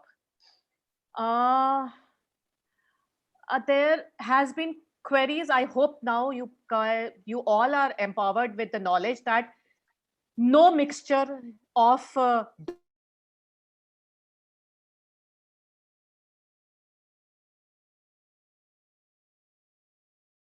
that no offense to anybody, but by millions of doctors in India are using this cocktail. I'm not saying just many of the corporate sectors are also using, a well-read area is also using. It is not required. You do not need to stock doxycycline, azithromycin, ivermectin, as it or so. This is not required. Can I come in here? And Yeah. you know, the reason why I suspect it's being used is because there is this sort of thought process that if the doctor has not given a medicine, then you have not done anything about treating me. Sometimes watchful expectation is the correct treatment, but teaching that to one patient after another, when you're seeing 100 patients, the doctor just gives up and says, fine, boss, you just take it and mera dimag mat khao, le lo. And many of the doctors who are actually treating COVID at the moment, they did not learn it during MBBS, neither did we, but we've learned it the hard way by actually seeing patients. They have just followed Mr. X, Mr. Y, Mr. Z's cocktail. So they don't, just because a doctor is prescribing it does not mean that they actually know the ins and outs of what's the correct treatment. Absolutely. And I am telling you my first-hand experience to explain it to my brother-in-law that nothing more is required was so difficult. And at one point of time, I was also watchful when the saturation was 95%. I was also worried. I hope he would not blame me if things go wrong, if things go another way. So, right. I see a couple of questions on the chat. So because I can see them, I'll answer them quickly. yeah, sure. From Raju, it says, in the second wave, we're not hearing about asymptomatic cases. Well, good news is not news. That's why you're not hearing it. There will be people who are getting asymptomatic infections and getting better, so you don't get to know about them. The second question you asked is, virus is now airborne. I don't know what you mean by that. It's definitely not something that is spreading in the air. It is only transmitted by droplet infection or being in particulate matter or small sized droplets, much smaller droplets in from an infected person's mouth or nose. Okay. Anand, you need to take this question. This is third time reposted from Sajal. Is it okay for a person having allergy to Victofol injection? What is Victofol? Okay, iron. And all other iron-based injection, penicillin allergy from cephalosporin, yes. Mahasep, yes, you can. and Ofex. Yes, yes, you can. You have to be more cautious, especially, Anand, would you recommend this vaccination under antihistaminic cover? No, antihistaminic to only be used if you get any allergic reaction from it. There are some people who get allergic reaction to lots of things. The drugs that you mentioned are very common allergy causing drugs. So I do not think that you have a higher risk than anybody else. And the reason for watching you for 15-20 minutes afterwards is exactly that if somebody has a bad reaction, then you're in a safe environment where somebody can give you anti-allergic. But the drugs that you mentioned, we see them very commonly as drugs that people are allergic to. You should take the vaccine. Remember, by taking the vaccine and having an effective immunity, you're reducing the chances of getting COVID, which is a far worse prognosis if you do get a bad disease compared to any allergic reaction that you can manage quite easily on the spot. There's quite a few hands up as well. Hands up. Yes. Yes. Sharad Raj, you ask your question, please unmute yourself and ask. Neha, yes, can sir. you unmute him? Yeah. He's done it. So, yeah. So my question is with regards to COVID critical care. We are finding that there is what you refer to as a cocktail. There is a standard protocol that the patient ultimately is treated with remdesivir and tocilizumab. Is this the standard we are going to maintain all throughout? Because the critical care mortality has been pretty high across the world. Yes, so how is it relevant to this particular forum? I don't understand. This is to be... No, sir, we've seen a lot of people die because of this standard protocol. Is this something which is helping save lives, or is it not? So I've talked during my talk that remdesivir is to be used not for initial illness, and it's not useful for people who are on intensive care either. It is for those intermediate patients who are on oxygen, because it's an antiviral that is shown to reduce the time to discharge from hospital. With regards to tocilizumab, it is an immune suppressant with a very broad brush. So it will lead to increase in mucormycosis. It will lead to increase in bacterial infections, can cost a patient's life, but can also make them better. And a randomized control trial with a recovery trial, it's called, has shown that there's a 7.5% mortality benefit, which is a big number for intensive care patients. Okay, thank you, sir. Yeah. Sheetal Pratik. Sheetal, unmute yourself, please. Yeah, thank you, Dr. Babita and Dr. Anand. I have a question on the relapse case. Actually, I am a COVID relapse case. I was detected COVID last month with CT value of 31 and negative on 14th of April. This month, I again got tested because my husband was showing symptoms. I was pretty asymptomatic, and my CT value felt much lower, that is 22. And after the test, my symptoms aggravated. 1 second, and you're talking about, 1 second, you're talking about CT value on your RT-PCR. RT-PCR. Yeah, she's talking about. Okay, Correct. let me clarify that RT-PCR does not tell you you're infected. What does a RT-PCR do? It amplifies the mRNA of the virus multiple times so that it can be detected. You can be RT-PCR positive for a month after you are no longer COVID positive. So basically that RT-PCR value is not very useful. So don't say that you are COVID positive again, or you've had a relapse because you've got a positive RT-PCR. All I'm trying to say is, in that situation, the RT-PCR is not very effective or not a very useful tool. Sheetal, you mentioned you are symptomatic as well. Is it so? Unmute, please. You are muted. You are still muted. Yeah, okay. Yeah, I was muted. Yes, I am now symptomatic again, but I was symptomatic after the test. It was very bad with fever and this, but I'm totally confused because of all this. Yeah, so don't worry about it. There can be, you can be RT-PCR positive. You can also have other infections. My mother-in-law had a cold and a cough. It was not COVID. It could be anything. You can get influenza. So don't worry about it. As long as your saturations are fine, it's okay. I mean, yeah, so don't worry about it. Basically, just relax. And again, the conservative management, which has been, again, the same management, well hydration and antipyretics. Thank you. Mr. Sunil Jain, can you please unmute yourself? Yeah, firstly, thanks, Dr. Arora, and thanks, Babita. It's been a great thing, and actually cleared some cobwebs in our mind. But having said that, I just want to ask you, my sister has been in ICU on account of COVID for last 21 days. Today actually happens to be the 21st day. She has been on high flow oxygen for last 21 days. And now yesterday, the oxygen flow was reduced to 10 and her saturation levels improved to 92, 93. Otherwise, it was consistently below 90. Her lungs have been obviously severely infected.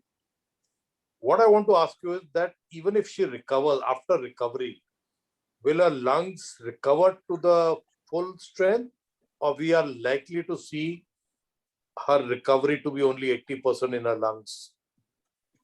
Okay, so without seeing the patient and knowing all the details, obviously the answer has to be quite generic. Yeah. So with regards to recovery post-COVID, because people have fought through a big illness, because they've been lying in bed, as I mentioned, they lose muscle mass, because they've not eaten enough and there's a calorie deficit.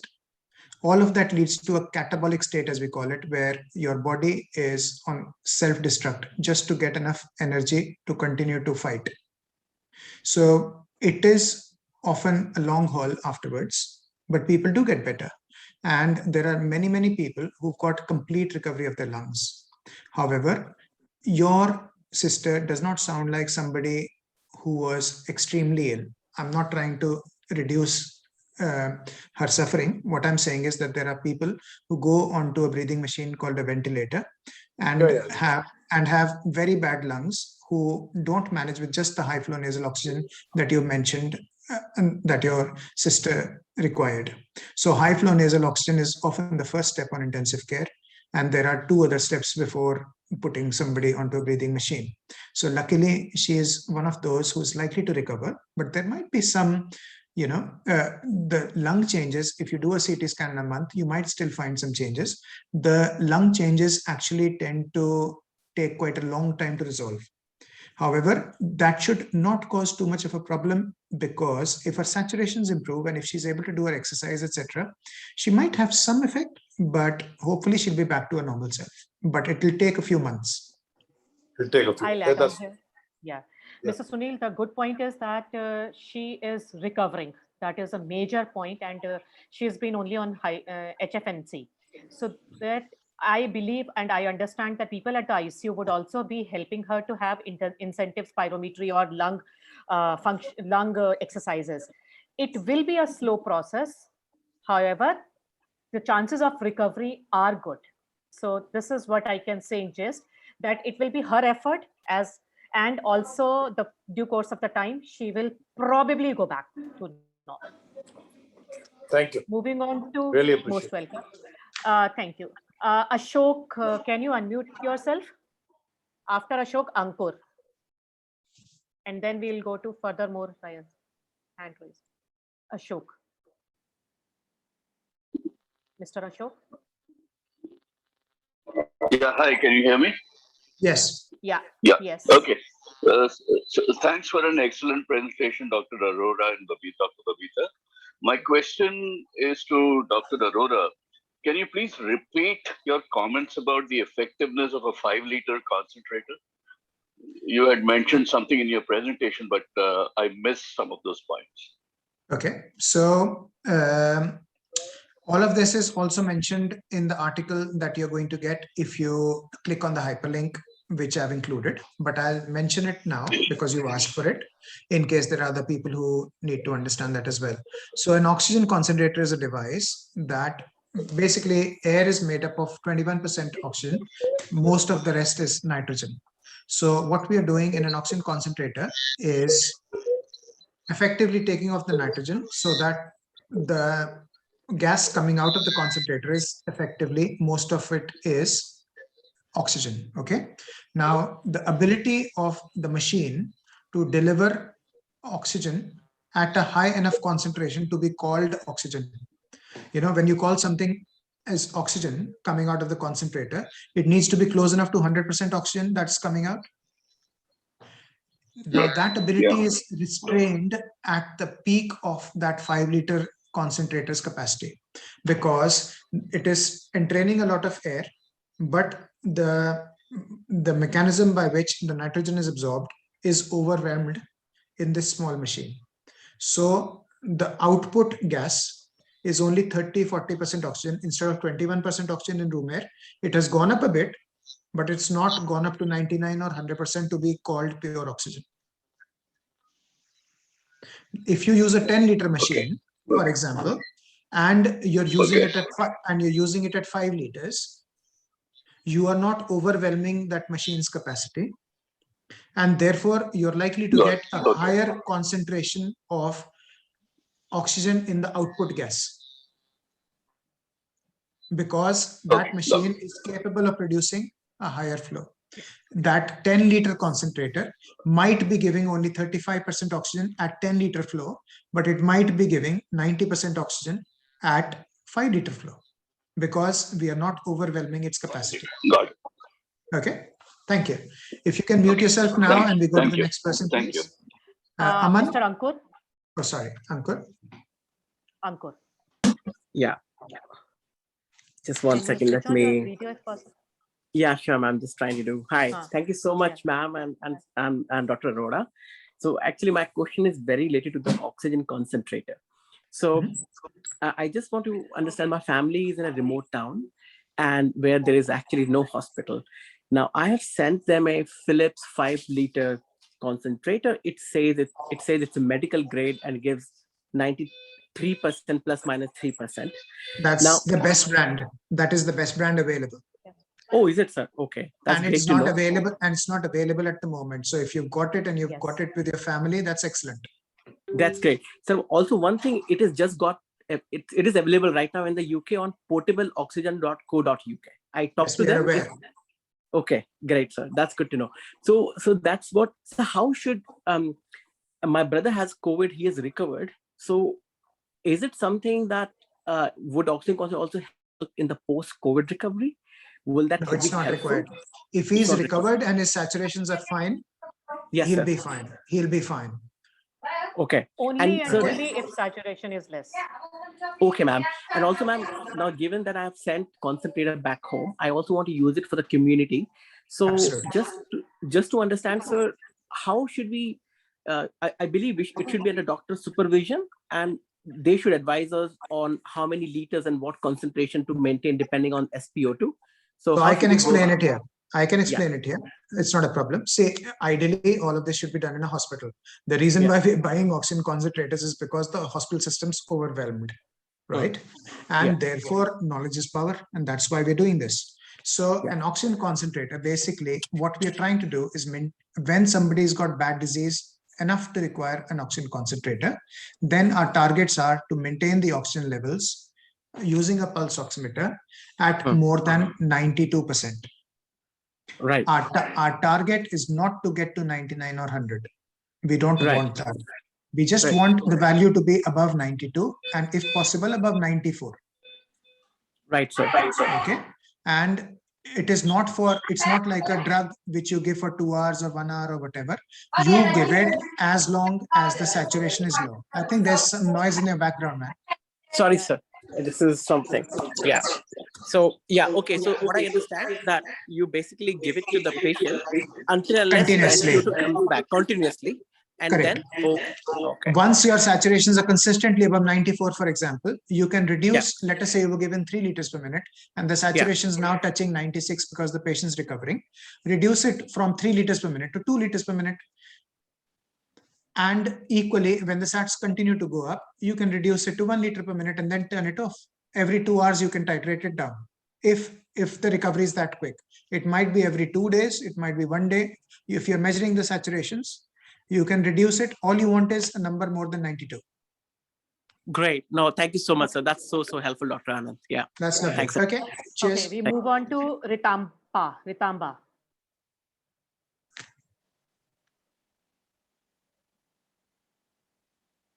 Please unmute yourself. You are Dr. Ritamba. You are still muted, Ritamba.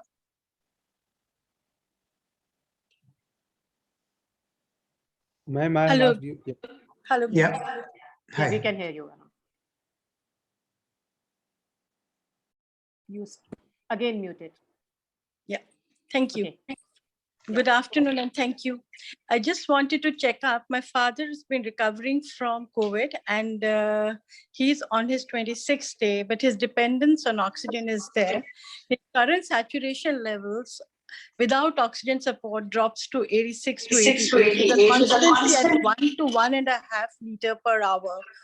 And when I put him on a prone position, he moves up to 94 to 95. When we got his blood parameters done, his CRP was 14.90. And we also see that his BUN and his, while his creatinine is at 1.31, but his urea and his BUN seem to be raised. So he also had a lot of pedal edema, which we did give him a diuretic and have tapered that off. We had ideally tapered off his steroids also. He was on dexamethasone 8 mg, which finally we reduced to 2 mg and we called it off. But somehow his SO2 wasn't normalizing. So we've started him back on Dexa at 2 mg a day. But somehow we have not been able to stabilize his oxygen. So his need for oxygen has been a consistent thing for us. So I just wanted to know how long will this go on and what should be the key parameters that we should be observing? How often should we get the testing done also? Okay, so thank you for sharing that. And I'm sorry your dad's suffering. What I would say is that there are multiple patients who are in exactly the same situation as you are in that the saturations tend to be low and they require 1 to 2 liters of oxygen for a very long period of time. We've seen many patients like that, but they do recover. Things to watch out for, I said, as the danger signs, your CRP is only 14, so that's good. Is he able to do deep breathing exercises?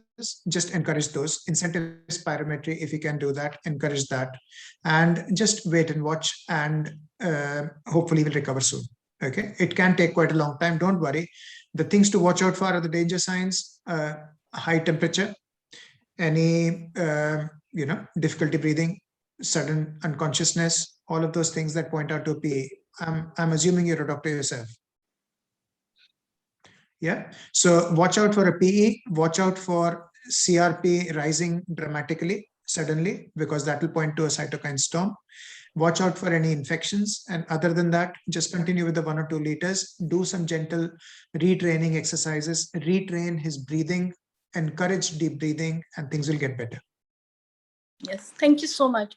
We are trying, but it's only 26 days. So can we still suspend the cytokine? So the good thing is that you're 26 days. So he should be post-COVID. The virus is dead in 9 days. So all of this is just post-COVID sequelae. So that can unfortunately take a long time in some people. And I've talked about the muscles being, you just need to recondition everything. Okay. So Dr. Ritamba, basically it's more of rehabilitation. You're talking about your dad. We have seen a young patient as young as 45 years to 50 years who have been on 1 to 2 liters of oxygen back home for nearly 2 to 3 months. So good point is he's recovering, and emphasize on deep breathing exercises. Okay. Prince Kumar. Moving on to Surinder Pal. I am just taking the track of the time the hand being raised. Okay, so now no Surinder Pal, Mr. Surinder Pal. Then. Yes. Am I audible, doctor? Yes. Yes. Good evening. My daughter is recovering from COVID. Her steroids are tapering off. I mean, it had started on the 8th day, and this is the 18th day. She still has fever in the afternoons. I've been told that during tapering off of steroids, you do have fever. Is it normal, doctor? It is normal, and you don't need to taper steroids when they've been used for a short course of treatment. I see. Okay, thank you, doctor. That was what I wanted to know. That's lovely. So thank you. Moving on to Mr. Rishi. Mr. Rishi Mittal. Richie. Yes, Richie Mittal. I saw there Richie. Yeah. Sorry. Yeah, Richie. Sorry. Thank you, doctor. I think, believe you me, I think I haven't heard so much from any. I've been watching TV in and out. So sorry to say that. And I think the way you explained as a layman, it's really, I don't know, want to use the word, but I'm really not too scared, but I'm safe. So I've not been going out and taking all precautions. So I'll come to this question. The question that what we are seeing in the oxygen, which is being taken either by the cylinders or by the oxygen concentrator. The moisture is a very important point. So I just wanted to touch base. I'm an engineer. We all are engineer. So how do you look at the moisture content in the nasal? Because there are something coming that you should put oil or ghee inside your nasal so that it doesn't dry up. Or how do we take oxygen? So just if you can speak something on that. That's it. Thank you so much. Okay, so you're absolutely right. So when we use extraneous gases, they are cold and they are dry. So some of the concentrators, they come with a humidifier where they the gas that's coming out of the concentrator goes through a bubble humidifier, as we call it. It's a bottle of distilled water, and it picks up some water by the virtue of passing through that bottle of water. However, we also need to remember that if you're only using 2 or 3 liters through either a nasal cannula or a face mask, it's not even taking care of what is 2 out of 40. So in the region of about 5-10% of the total amount of gas going into you. So as I said to you, a person's inspiration is in the region of, when you take a deep breath in an adult male, they take in 40 liters per minute. What you are supplementing is 2 or 3 or 4 liters coming from an oxygen tank or a concentrator. So it makes a very small proportion of the air that you're breathing in. The air that you breathe in has some water vapor. The nose itself has the function of humidifying the oxygen or the air that we normally breathe. That's why if you mouth breathe, your mouth becomes very dry. When somebody runs or pants, their mouth gets dry, right? So for the 2 or 3 liters that we use, humidification is not required. If somebody was on 10 liters, then humidification becomes more of a concern. The way to do that is, now we're going into more ITU/anesthetics. The way to do that is there are heated humidifiers available, which we use for ventilated patients on intensive care. And for home environment use, there is nothing that you need to do. If you feel that the nose is getting very dry, use a face mask instead. Okay. Thank you. The putting of ghee inside the nose doesn't sound good. Putting ghee inside the mouth is fine. We take ghee out of the nose. This is one of my jokes on the dinner table. Sorry. So moving on to Aman. Mr. Aman, your hand has risen for a very long time. Thankfully, it's a digital hand, otherwise you'd be tired. Can you please unmute yourself? Aman, you are still muted. Thank you. I wasn't able to unmute myself earlier. I think the permission was needed. Thank you very much. So quickly, I have 2 sets of questions. One is very short based on what you just suggested on the concentrator. So if we get Philips 5 liter versus a Chinese 10 liter, we should go for Philips 5 liter? 100%. Okay, cool. Now the main question. I and my family tested positive about a few weeks back, and now we are fully recovered. Loss of taste and smell. So my mild case, recovered at home. My parents, who are 70 years old, were there in the home as well. They tested negative. They had some cold before we got the symptoms. So doctor said, let's presume everybody had it in the house. So fair enough. So we did that. So the day I got I lost my smell was the 7th week of the 2nd dose of vaccination due for my parents, Covishield. So in India, they have prescribed 6 to 8 weeks. I know in UK, we have been doing 12 weeks. It gives better efficacy. So, but not to be declined by the government. I said, we'll take the appointment in the 7th week. And the day I was supposed to go, I got COVID. So we delayed that. So now my question is, until what time should I delay their vaccination, assuming they got COVID? We don't know if they got it or not. They were fine. Okay. So any acute illness, khasi, zukam, anything of the sort, wait 28 days. Doesn't matter. Wait 28 days after any illness, diarrhea, this, that, whatever. Any acute illness, wait 28 days, and after that, get the dose. That's the government guideline in the UK. Okay, after 28 days we can. So in the 12th week, we can then go ahead. Yes, even if you think that somebody's had COVID, as I mentioned during my presentation, the response, the antibody response to vaccine is far stronger than from the disease itself. And therefore, even if you had COVID, please take it. Please so for me also, after recovery, 28 days. 100%. Okay, yeah. Thank you very much. Mr. Prince Kumar. Thank you, ma'am. So my question is, my uncle is a diabetic. He's diabetic for the past 4 years. He's on pacemaker too. There was a blockage in the heart, and he's on a high BP as well. And he has a very weak immune. So he gets very easily fever and cough and cold. is it suggested for him to get vaccinated? I know there is the positive side of it, but it's really difficult for him if he gets fever. Absolutely. 100%. You have told me Absolutely. yourself 100%, because you've said just now that he's got a weak immune system. Imagine what will happen to him if he gets COVID. Every fourth house in India at the moment has got COVID. If he gets COVID, he will get very severe disease. He needs to be immunized as soon as possible. My own father is 88 and has a stent. I pleaded with him, didn't have to plead. What I mean is I implored him to go the first day that was available to get the vaccine. My father And is he's- 85-year-old, again CABG, stenting, and not diabetic, but definitely 85 years and heart disease. He's got it and it's safe. In fact, consider he is high risk. Only thing, again, he has to be 28 days post-active infection. That's it. Mr. Next. Sanjay. Mr. Sanjay Mehrotra, can you please unmute yourself? Yeah, good evening, doctor. Great session. My question is, I'm diabetic and also stenting done 4 times. I took my first jab on 5th of April and I was very uncomfortable after that. It took approximately a week to 10 days to normalize. Chest pain had started, did not take any medicine for that. Do you think I should go in for the second dose as well of vaccination, or You any will- precautions to be taken?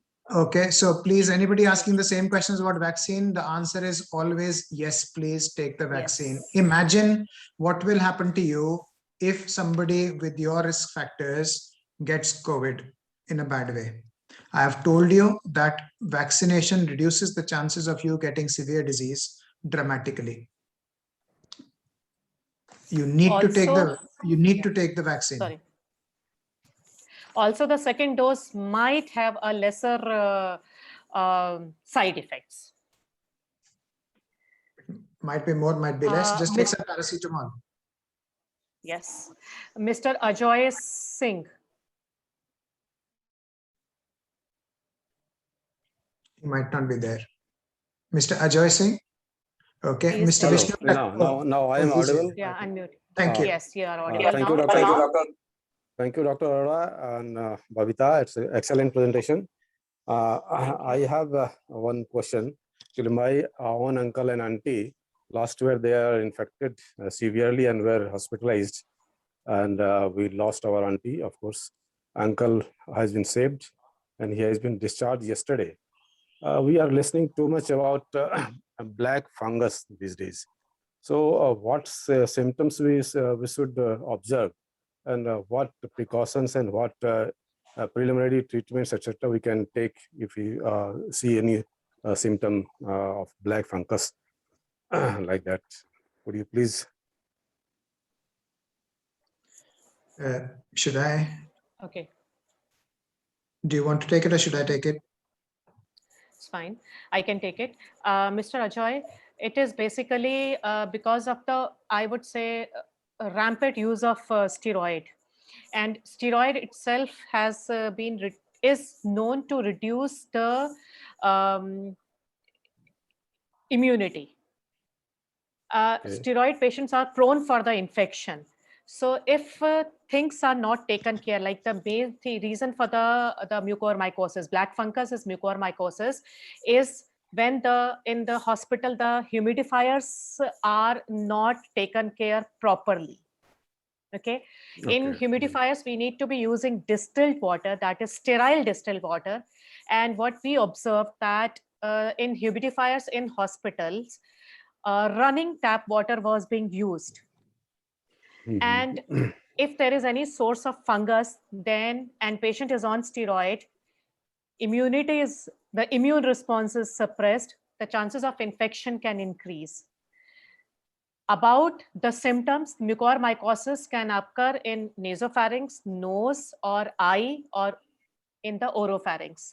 The symptoms for various sites are different. For the eye, you would get conjunctivitis to begin with and the eye infection. And for the nose and nasopharynx also, you would get infection and the infective parameters or the inflammatory parameters not going down. So this is where you need to watch. Anand, you want to add something? No, that's fine. So to be absolutely honest, I have not seen much mucormycosis because we have not been using rampant steroids. So I would not claim to be an expert on this anyway. So my knowledge is based on what I've learned from my Indian colleagues. Yeah, we have seen not in our hospital PGI people are COVID positive patient from outside being referred to PGI for mucormycosis drainage. So we have seen a total of 18 patients in 3 months. Which is a very large number. A huge number, which is none is from the PGI, but all have been from outside referred to PGI. And then now we are worried because obviously that is also contagious. Okay. So that is next. What? Next is Mr. Vishnu Thakur. Mr. Vishnu, sorry, Thakral. So thank you, Dr. Anand and Babita ma'am. So my question is related to CT scans. If someone has mild congestion in the chest, something like you have on a normal cold and cough, do you recommend CT scan to such a person? No, definitely not. No, absolutely not. Just do a pulse oximeter check. If your saturations are more than 96, like I said during my presentation, there's no point doing a CT scan at all. If you become more unwell, that's different. Okay. Mr. Abhishek. I'm sorry, Mr. Vishnu, you wanted to ask something more? I think we have answered his answered question. your query. We've answered his question, Okay. yes. Okay. Abhishek? So, Mr. Abhishek. Yeah, hi. Thank you, Anand and Babita ma'am. I have a question that I am just recovering from COVID positive. I mean, still, it's been 15 days now.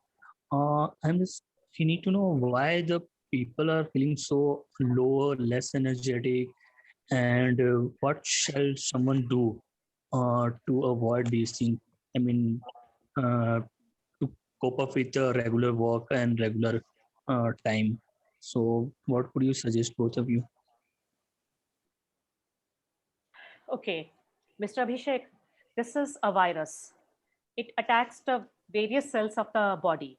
So it is very, in the mild disease, you may not be feeling, it is the weakness or the myalgias are dependent on the severity of the disease.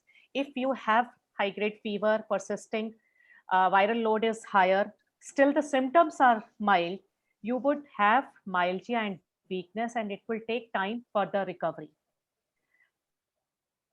Good hydration, a good diet, and regular exercise, not increasing your oxygen consumption too much, is a mantra to recovery.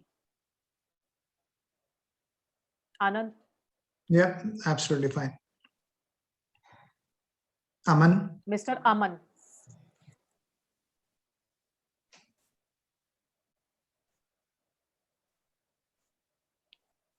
Aman, unmute yourself, please. Acha, Aman. Aman is muted at the moment. That's it.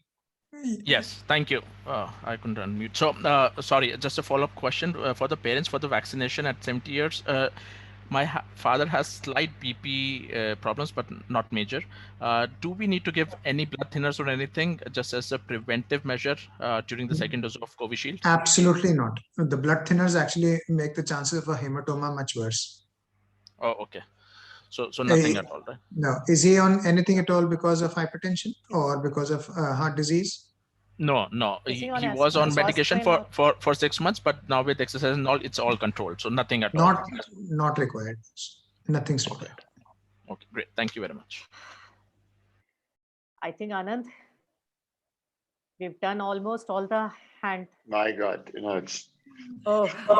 So we lasted longer than the questions. That was just so brilliant. It was so brilliant. I can only tell you something. It's coming from my heart for everybody here. Brilliant, brilliant. Thank you so much. I think we feel confident, more confident, because the Frankenstein monster that people think, a lot of that has been clarified. I cannot tell you, we cannot thank you more. We cannot. Should we take the last two questions? People have raised their hands. Raju Vijayavar.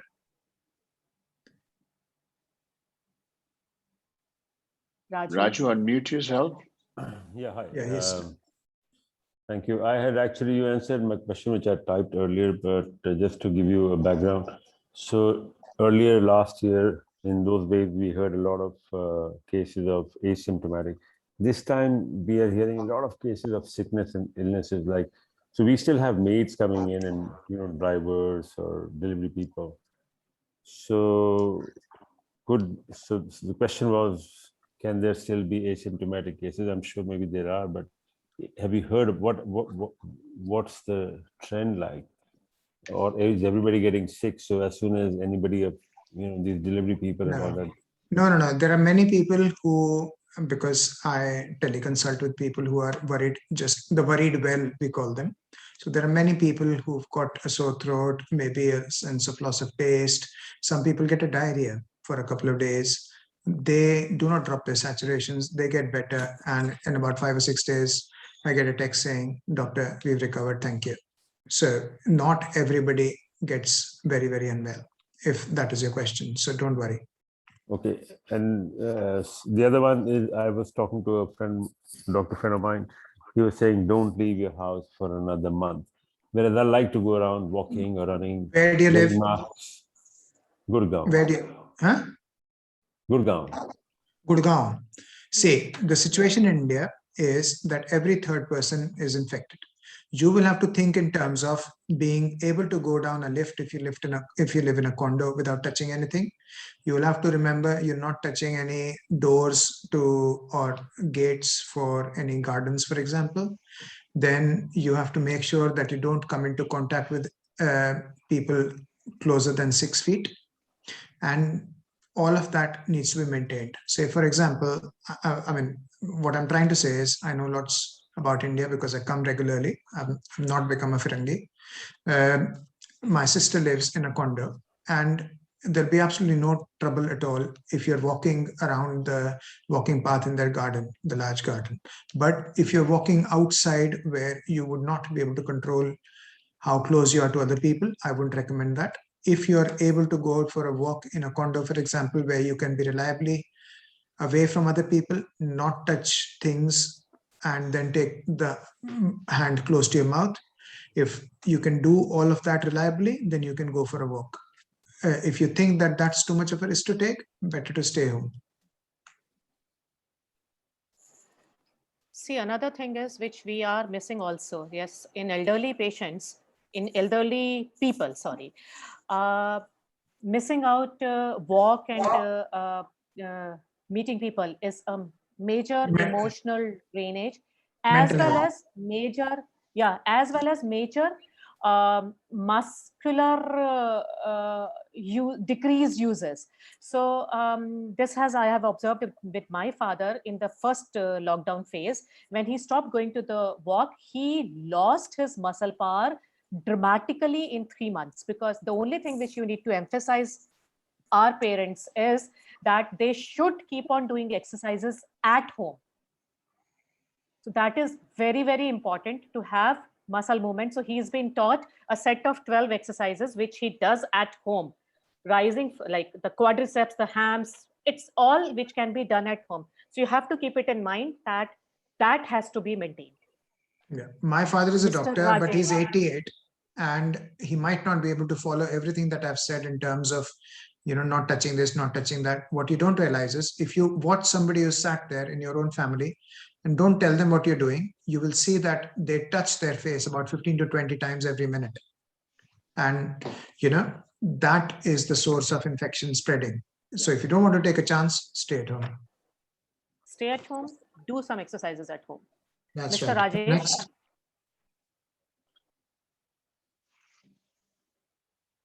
Rajesh Palaria. Yeah, hi, Dr. Anand and Babita. Hi. It was a great session. So, Dr. Anand, you just touched upon one of the symptoms. I don't know whether it is a symptom. So, my daughter, she's 4 years old. She had a mild, I think, diarrhea a week ago. Then, followed by that, it was me who had it for 3-4 days.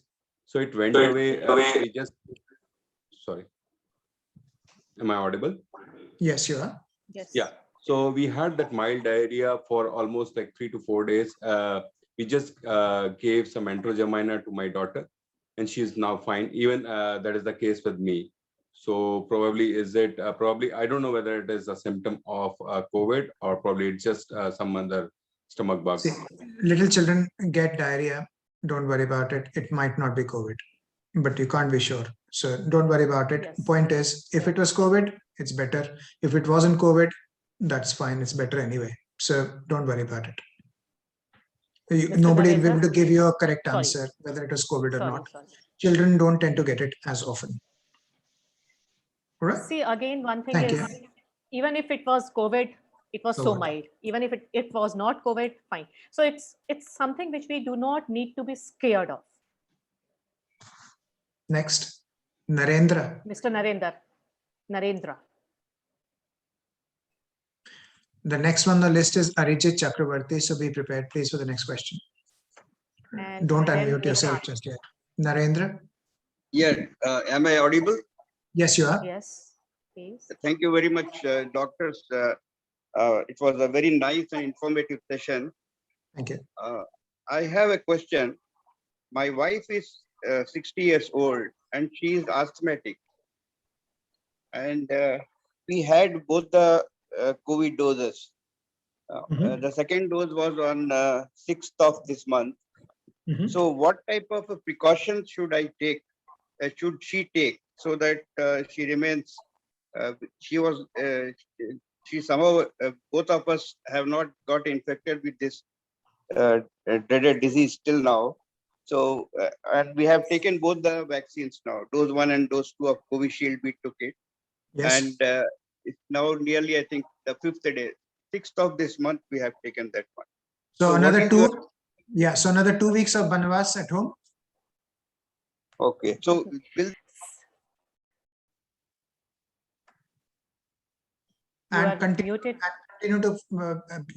2 weeks of Banvas, continue to do what you're doing, because if you've not got infected, you must be doing something right. Just carry on doing that. Even if the vaccine works, you still need to continue to do that. Yes. Okay. Another thing is, just another question. I have my oxygen levels, SpO2 levels, always between 92 and 94. But okay. So is there any problem? Because right from the beginning, for the past 5 months, I am using this oximeter. And I always have that varying between 92 to 94 or something like that. So is it okay? Understood. That's a very valid question, and we could not touch upon that during the presentation because there are so many ifs and buts. So yes, so when somebody's got saturations of 92 to 94, it can be for multiple reasons. They might have COPD, they might have bad lungs, they might be a smoker, they might have a big belly and they snore at night. I can't see your face, so please don't take offense. I'm just talking about the various reasons why the saturations can be low. So in that case, when you get COVID, if you get COVID, we hope you don't, then your target saturations don't need to be 92 to 94. They need to be 88 or above. So 5 or 6 below your normal is adequate because your body is accustomed to 92 to 94. So all the talk that we've done is for people who've got normal saturations of 97, 98, 99, 100. If you've got normal numbers of 92 to 94, your body is accustomed to that. So if your levels drop to 88, then you need to be worried. Just like other people whose normal saturations are 99, they need to be worried if their level drops to 94 or below. Yeah, otherwise, as such, I am doing rigorous exercises also. I'm doing weightlifting, and I don't feel any sort of tiredness. But still my oxygen level is like that. That's why I asked this question. Thank you. No problem at all. No problem at all. Your body is used to it. That's normal for you. Arijit Chakravarti. Arijit. He is unmuted. Yeah, hi. Am I audible? Yes, you are. Yes. Yeah, okay. Thank you, Doctor and Babita. It was a very good presentation. My question specifically is for vitamin D. As you mentioned it, that is beneficial to develop immunity as such. So we hear a lot that what is the actual duration? Is there any like prescribed time duration and time cutoff, like only early morning you need to step out on the sun and for half an hour, or like how do we, or you could do it for bursts of like 10 minutes, like is there any such study or any such prescribed Yes, time? there are studies. So effectively, sorry, okay, Babita, I'm sorry, you can carry on. Sorry, Gunit. I'll take this question. So see, for the effective daily requirement, you need to be having at least 1.5 hours to 2 hours of sun exposure where your arms and legs are exposed. So if effectively none of us is able to get natural that much of exposure, so we are not able to get it from the sun exposure. So we usually 99% or 95% or more than that do need to replace it.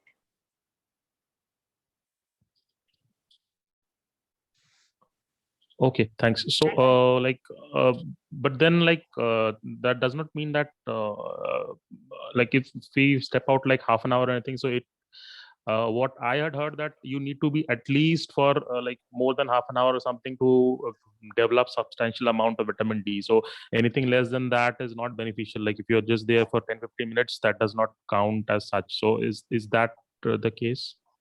Yeah, like so, at least half an hour. Yeah, so what you see, it is all cumulative, right?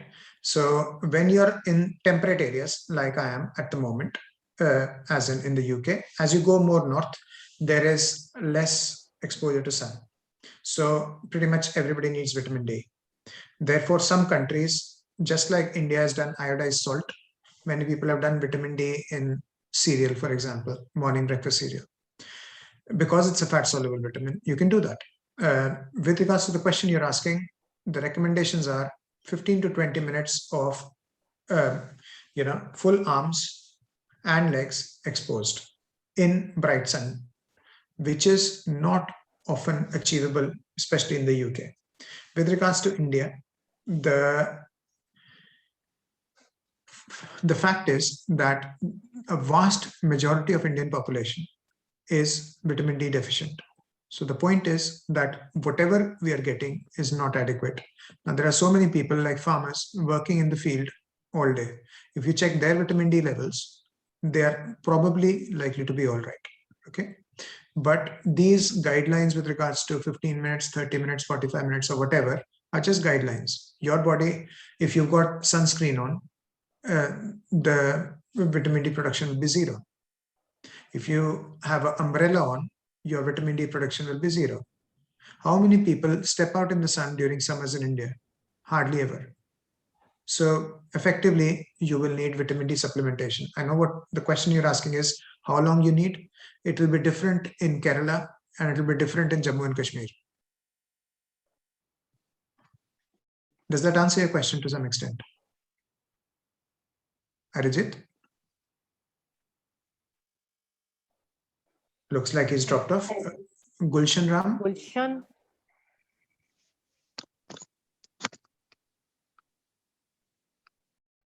And then Gaurav. Thanks. And after that, we'll wind up. Information session. Yes. My name is Gulshan Ram. I have a question for my daughter. She is 19 years old. She's staying in Hyderabad, India. I'm in Uganda now. She got some fever in 12 days before, and no other symptoms was there. And temperature was hardly 99. And we were not expecting that it is COVID or not. 4 days before, when we thought that to go for testing and results came negative. But in the same time, my wife, she's staying along with the daughter, and she got positive. No other symptoms, just results came positive. So we were thinking that COVID has come into our house. My question is, she's feeling a lot of pain in the body and little bit congestion in the chest. Oxygen level for both is very much fine. It is 97 to 98. So question is whether we should take as a vaccine or not. It is a call for the daughter and for the wife also. Vaccine. Yeah. You can't take the vaccine while they're unwell. You have to wait 28 days after they are fully recovered before you think about the vaccine. That is what we've said. So this is an acute illness. At the moment, they are unwell. Whether it is mild or whatever, it is still acute illness. So you can't take a vaccine. After 28 days of recovery, they should take the vaccine. Yes. Thank you, doctor. Thank you. And this is another example of mild disease, indeed, if it is COVID. We haven't confirmed it, and there is no need to go and confirm it. Okay. As long as the saturations are fine, they're doing fine. Even if it was COVID, so what? It got better. Okay, thank you. So we take the last question, Dr. Babita. Yes, Are we I taking think, the last question now? Gaurav or Nishant, Yeah, I don't know who, sir. Gaurav. Alok. Yes. Hello, doctors. Am I audible? Yes, you Yes, are. yes, you are. Yes. Ma'am, I have been COVID positive for last 10 days, and I am taking all sorts of medicine recommended by doctors, vitamins, multivitamins, doxycycline, and I have taken already 5 days Medrol, steroids. So as you have told me in this presentation that you should not take these medicines and stop this. So should I take the discontinue the steroids or taper it from now on? How many days have you taken it? Already I have taken 16 mg 16 mg 2 times for 5 days. Right. So this can't be a medical consultation with 150 people listening to your medical, should we say, history.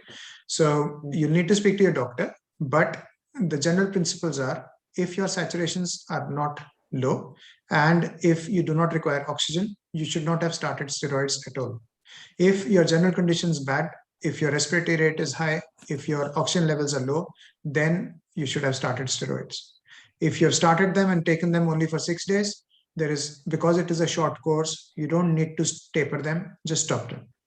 But take advice from your own doctor. Okay. Thank you, sir. Okay. Nishant, Pratik. Hi, Dr. Anand and Babita. Thank you for the wonderful session. It was really insightful.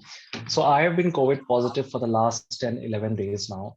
My SpO2 level was always above 95%, but my fever was not coming down. So after 9 days, my doctor suggested that I should go on steroid, systemic steroid and blood thinner, which I started since yesterday. So since yesterday when I have started, my fever is gone and I'm feeling much better. However, my CRP has increased from 0.5 to 1.7. Is it a matter of concern, doctor? No, it's not. 1.5 is a very low number.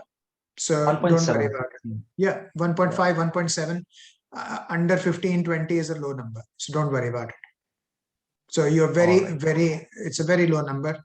And CRP goes up as a marker of infection anyway. So don't worry about it at all.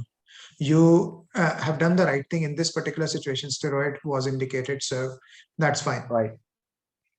Though my SpO2 was okay, still doctor suggested me to go for HRCT, which came as 9 in score, and they suggested me to go for Medrol and blood thinner. And thank you for filling the pockets of the radiologists that you went to. I mean, I did not have option. I wished I had heard this session earlier. It's all right. No problem at all. You've done it. And no disrespect to any doctors. They're all trying to help, but it is not necessary that it's the right thing to do. Right. Thank you so much. It's fine. Thank you. Richie, Mr. Richie's. Hello, I'm Richie's wife here. I have a question. If a person has had stents and has had epileptic attacks, would the vaccine is a second jab or first jab recommended for such a person? Yes. Yes. Okay. It would not. 100%. 100%. Okay. Thank you. Thank you so much. It is not a new onset epilepsy. No, it is. He is a known case of. Absolutely, yes. Thank you. Thank you so much. So, hey, I I mean, think Niraj, I have thank you an so early day much. tomorrow, and it is. I mean, I can tell you 2 hours and 34 minutes. Originally, we had planned for 1 hour, but I don't think we've ever had a session like this ever, which is so insightful, straight from your heart. I cannot tell you how thankful we are on behalf of the entire community. This will go down in our ranking. I'll tell you, now I have a problem. Now, problem is this is the first session of the CoviClave. I don't know who to bring again after this. I don't know. You have set standards. I don't know what to do. Babita So, always sets standards. All Thank thanks you to so Anand. much. Anand, you were amazing. Your experience is I so mean, good. the kind of responses we are And getting we'll from always Anand be on there. the network.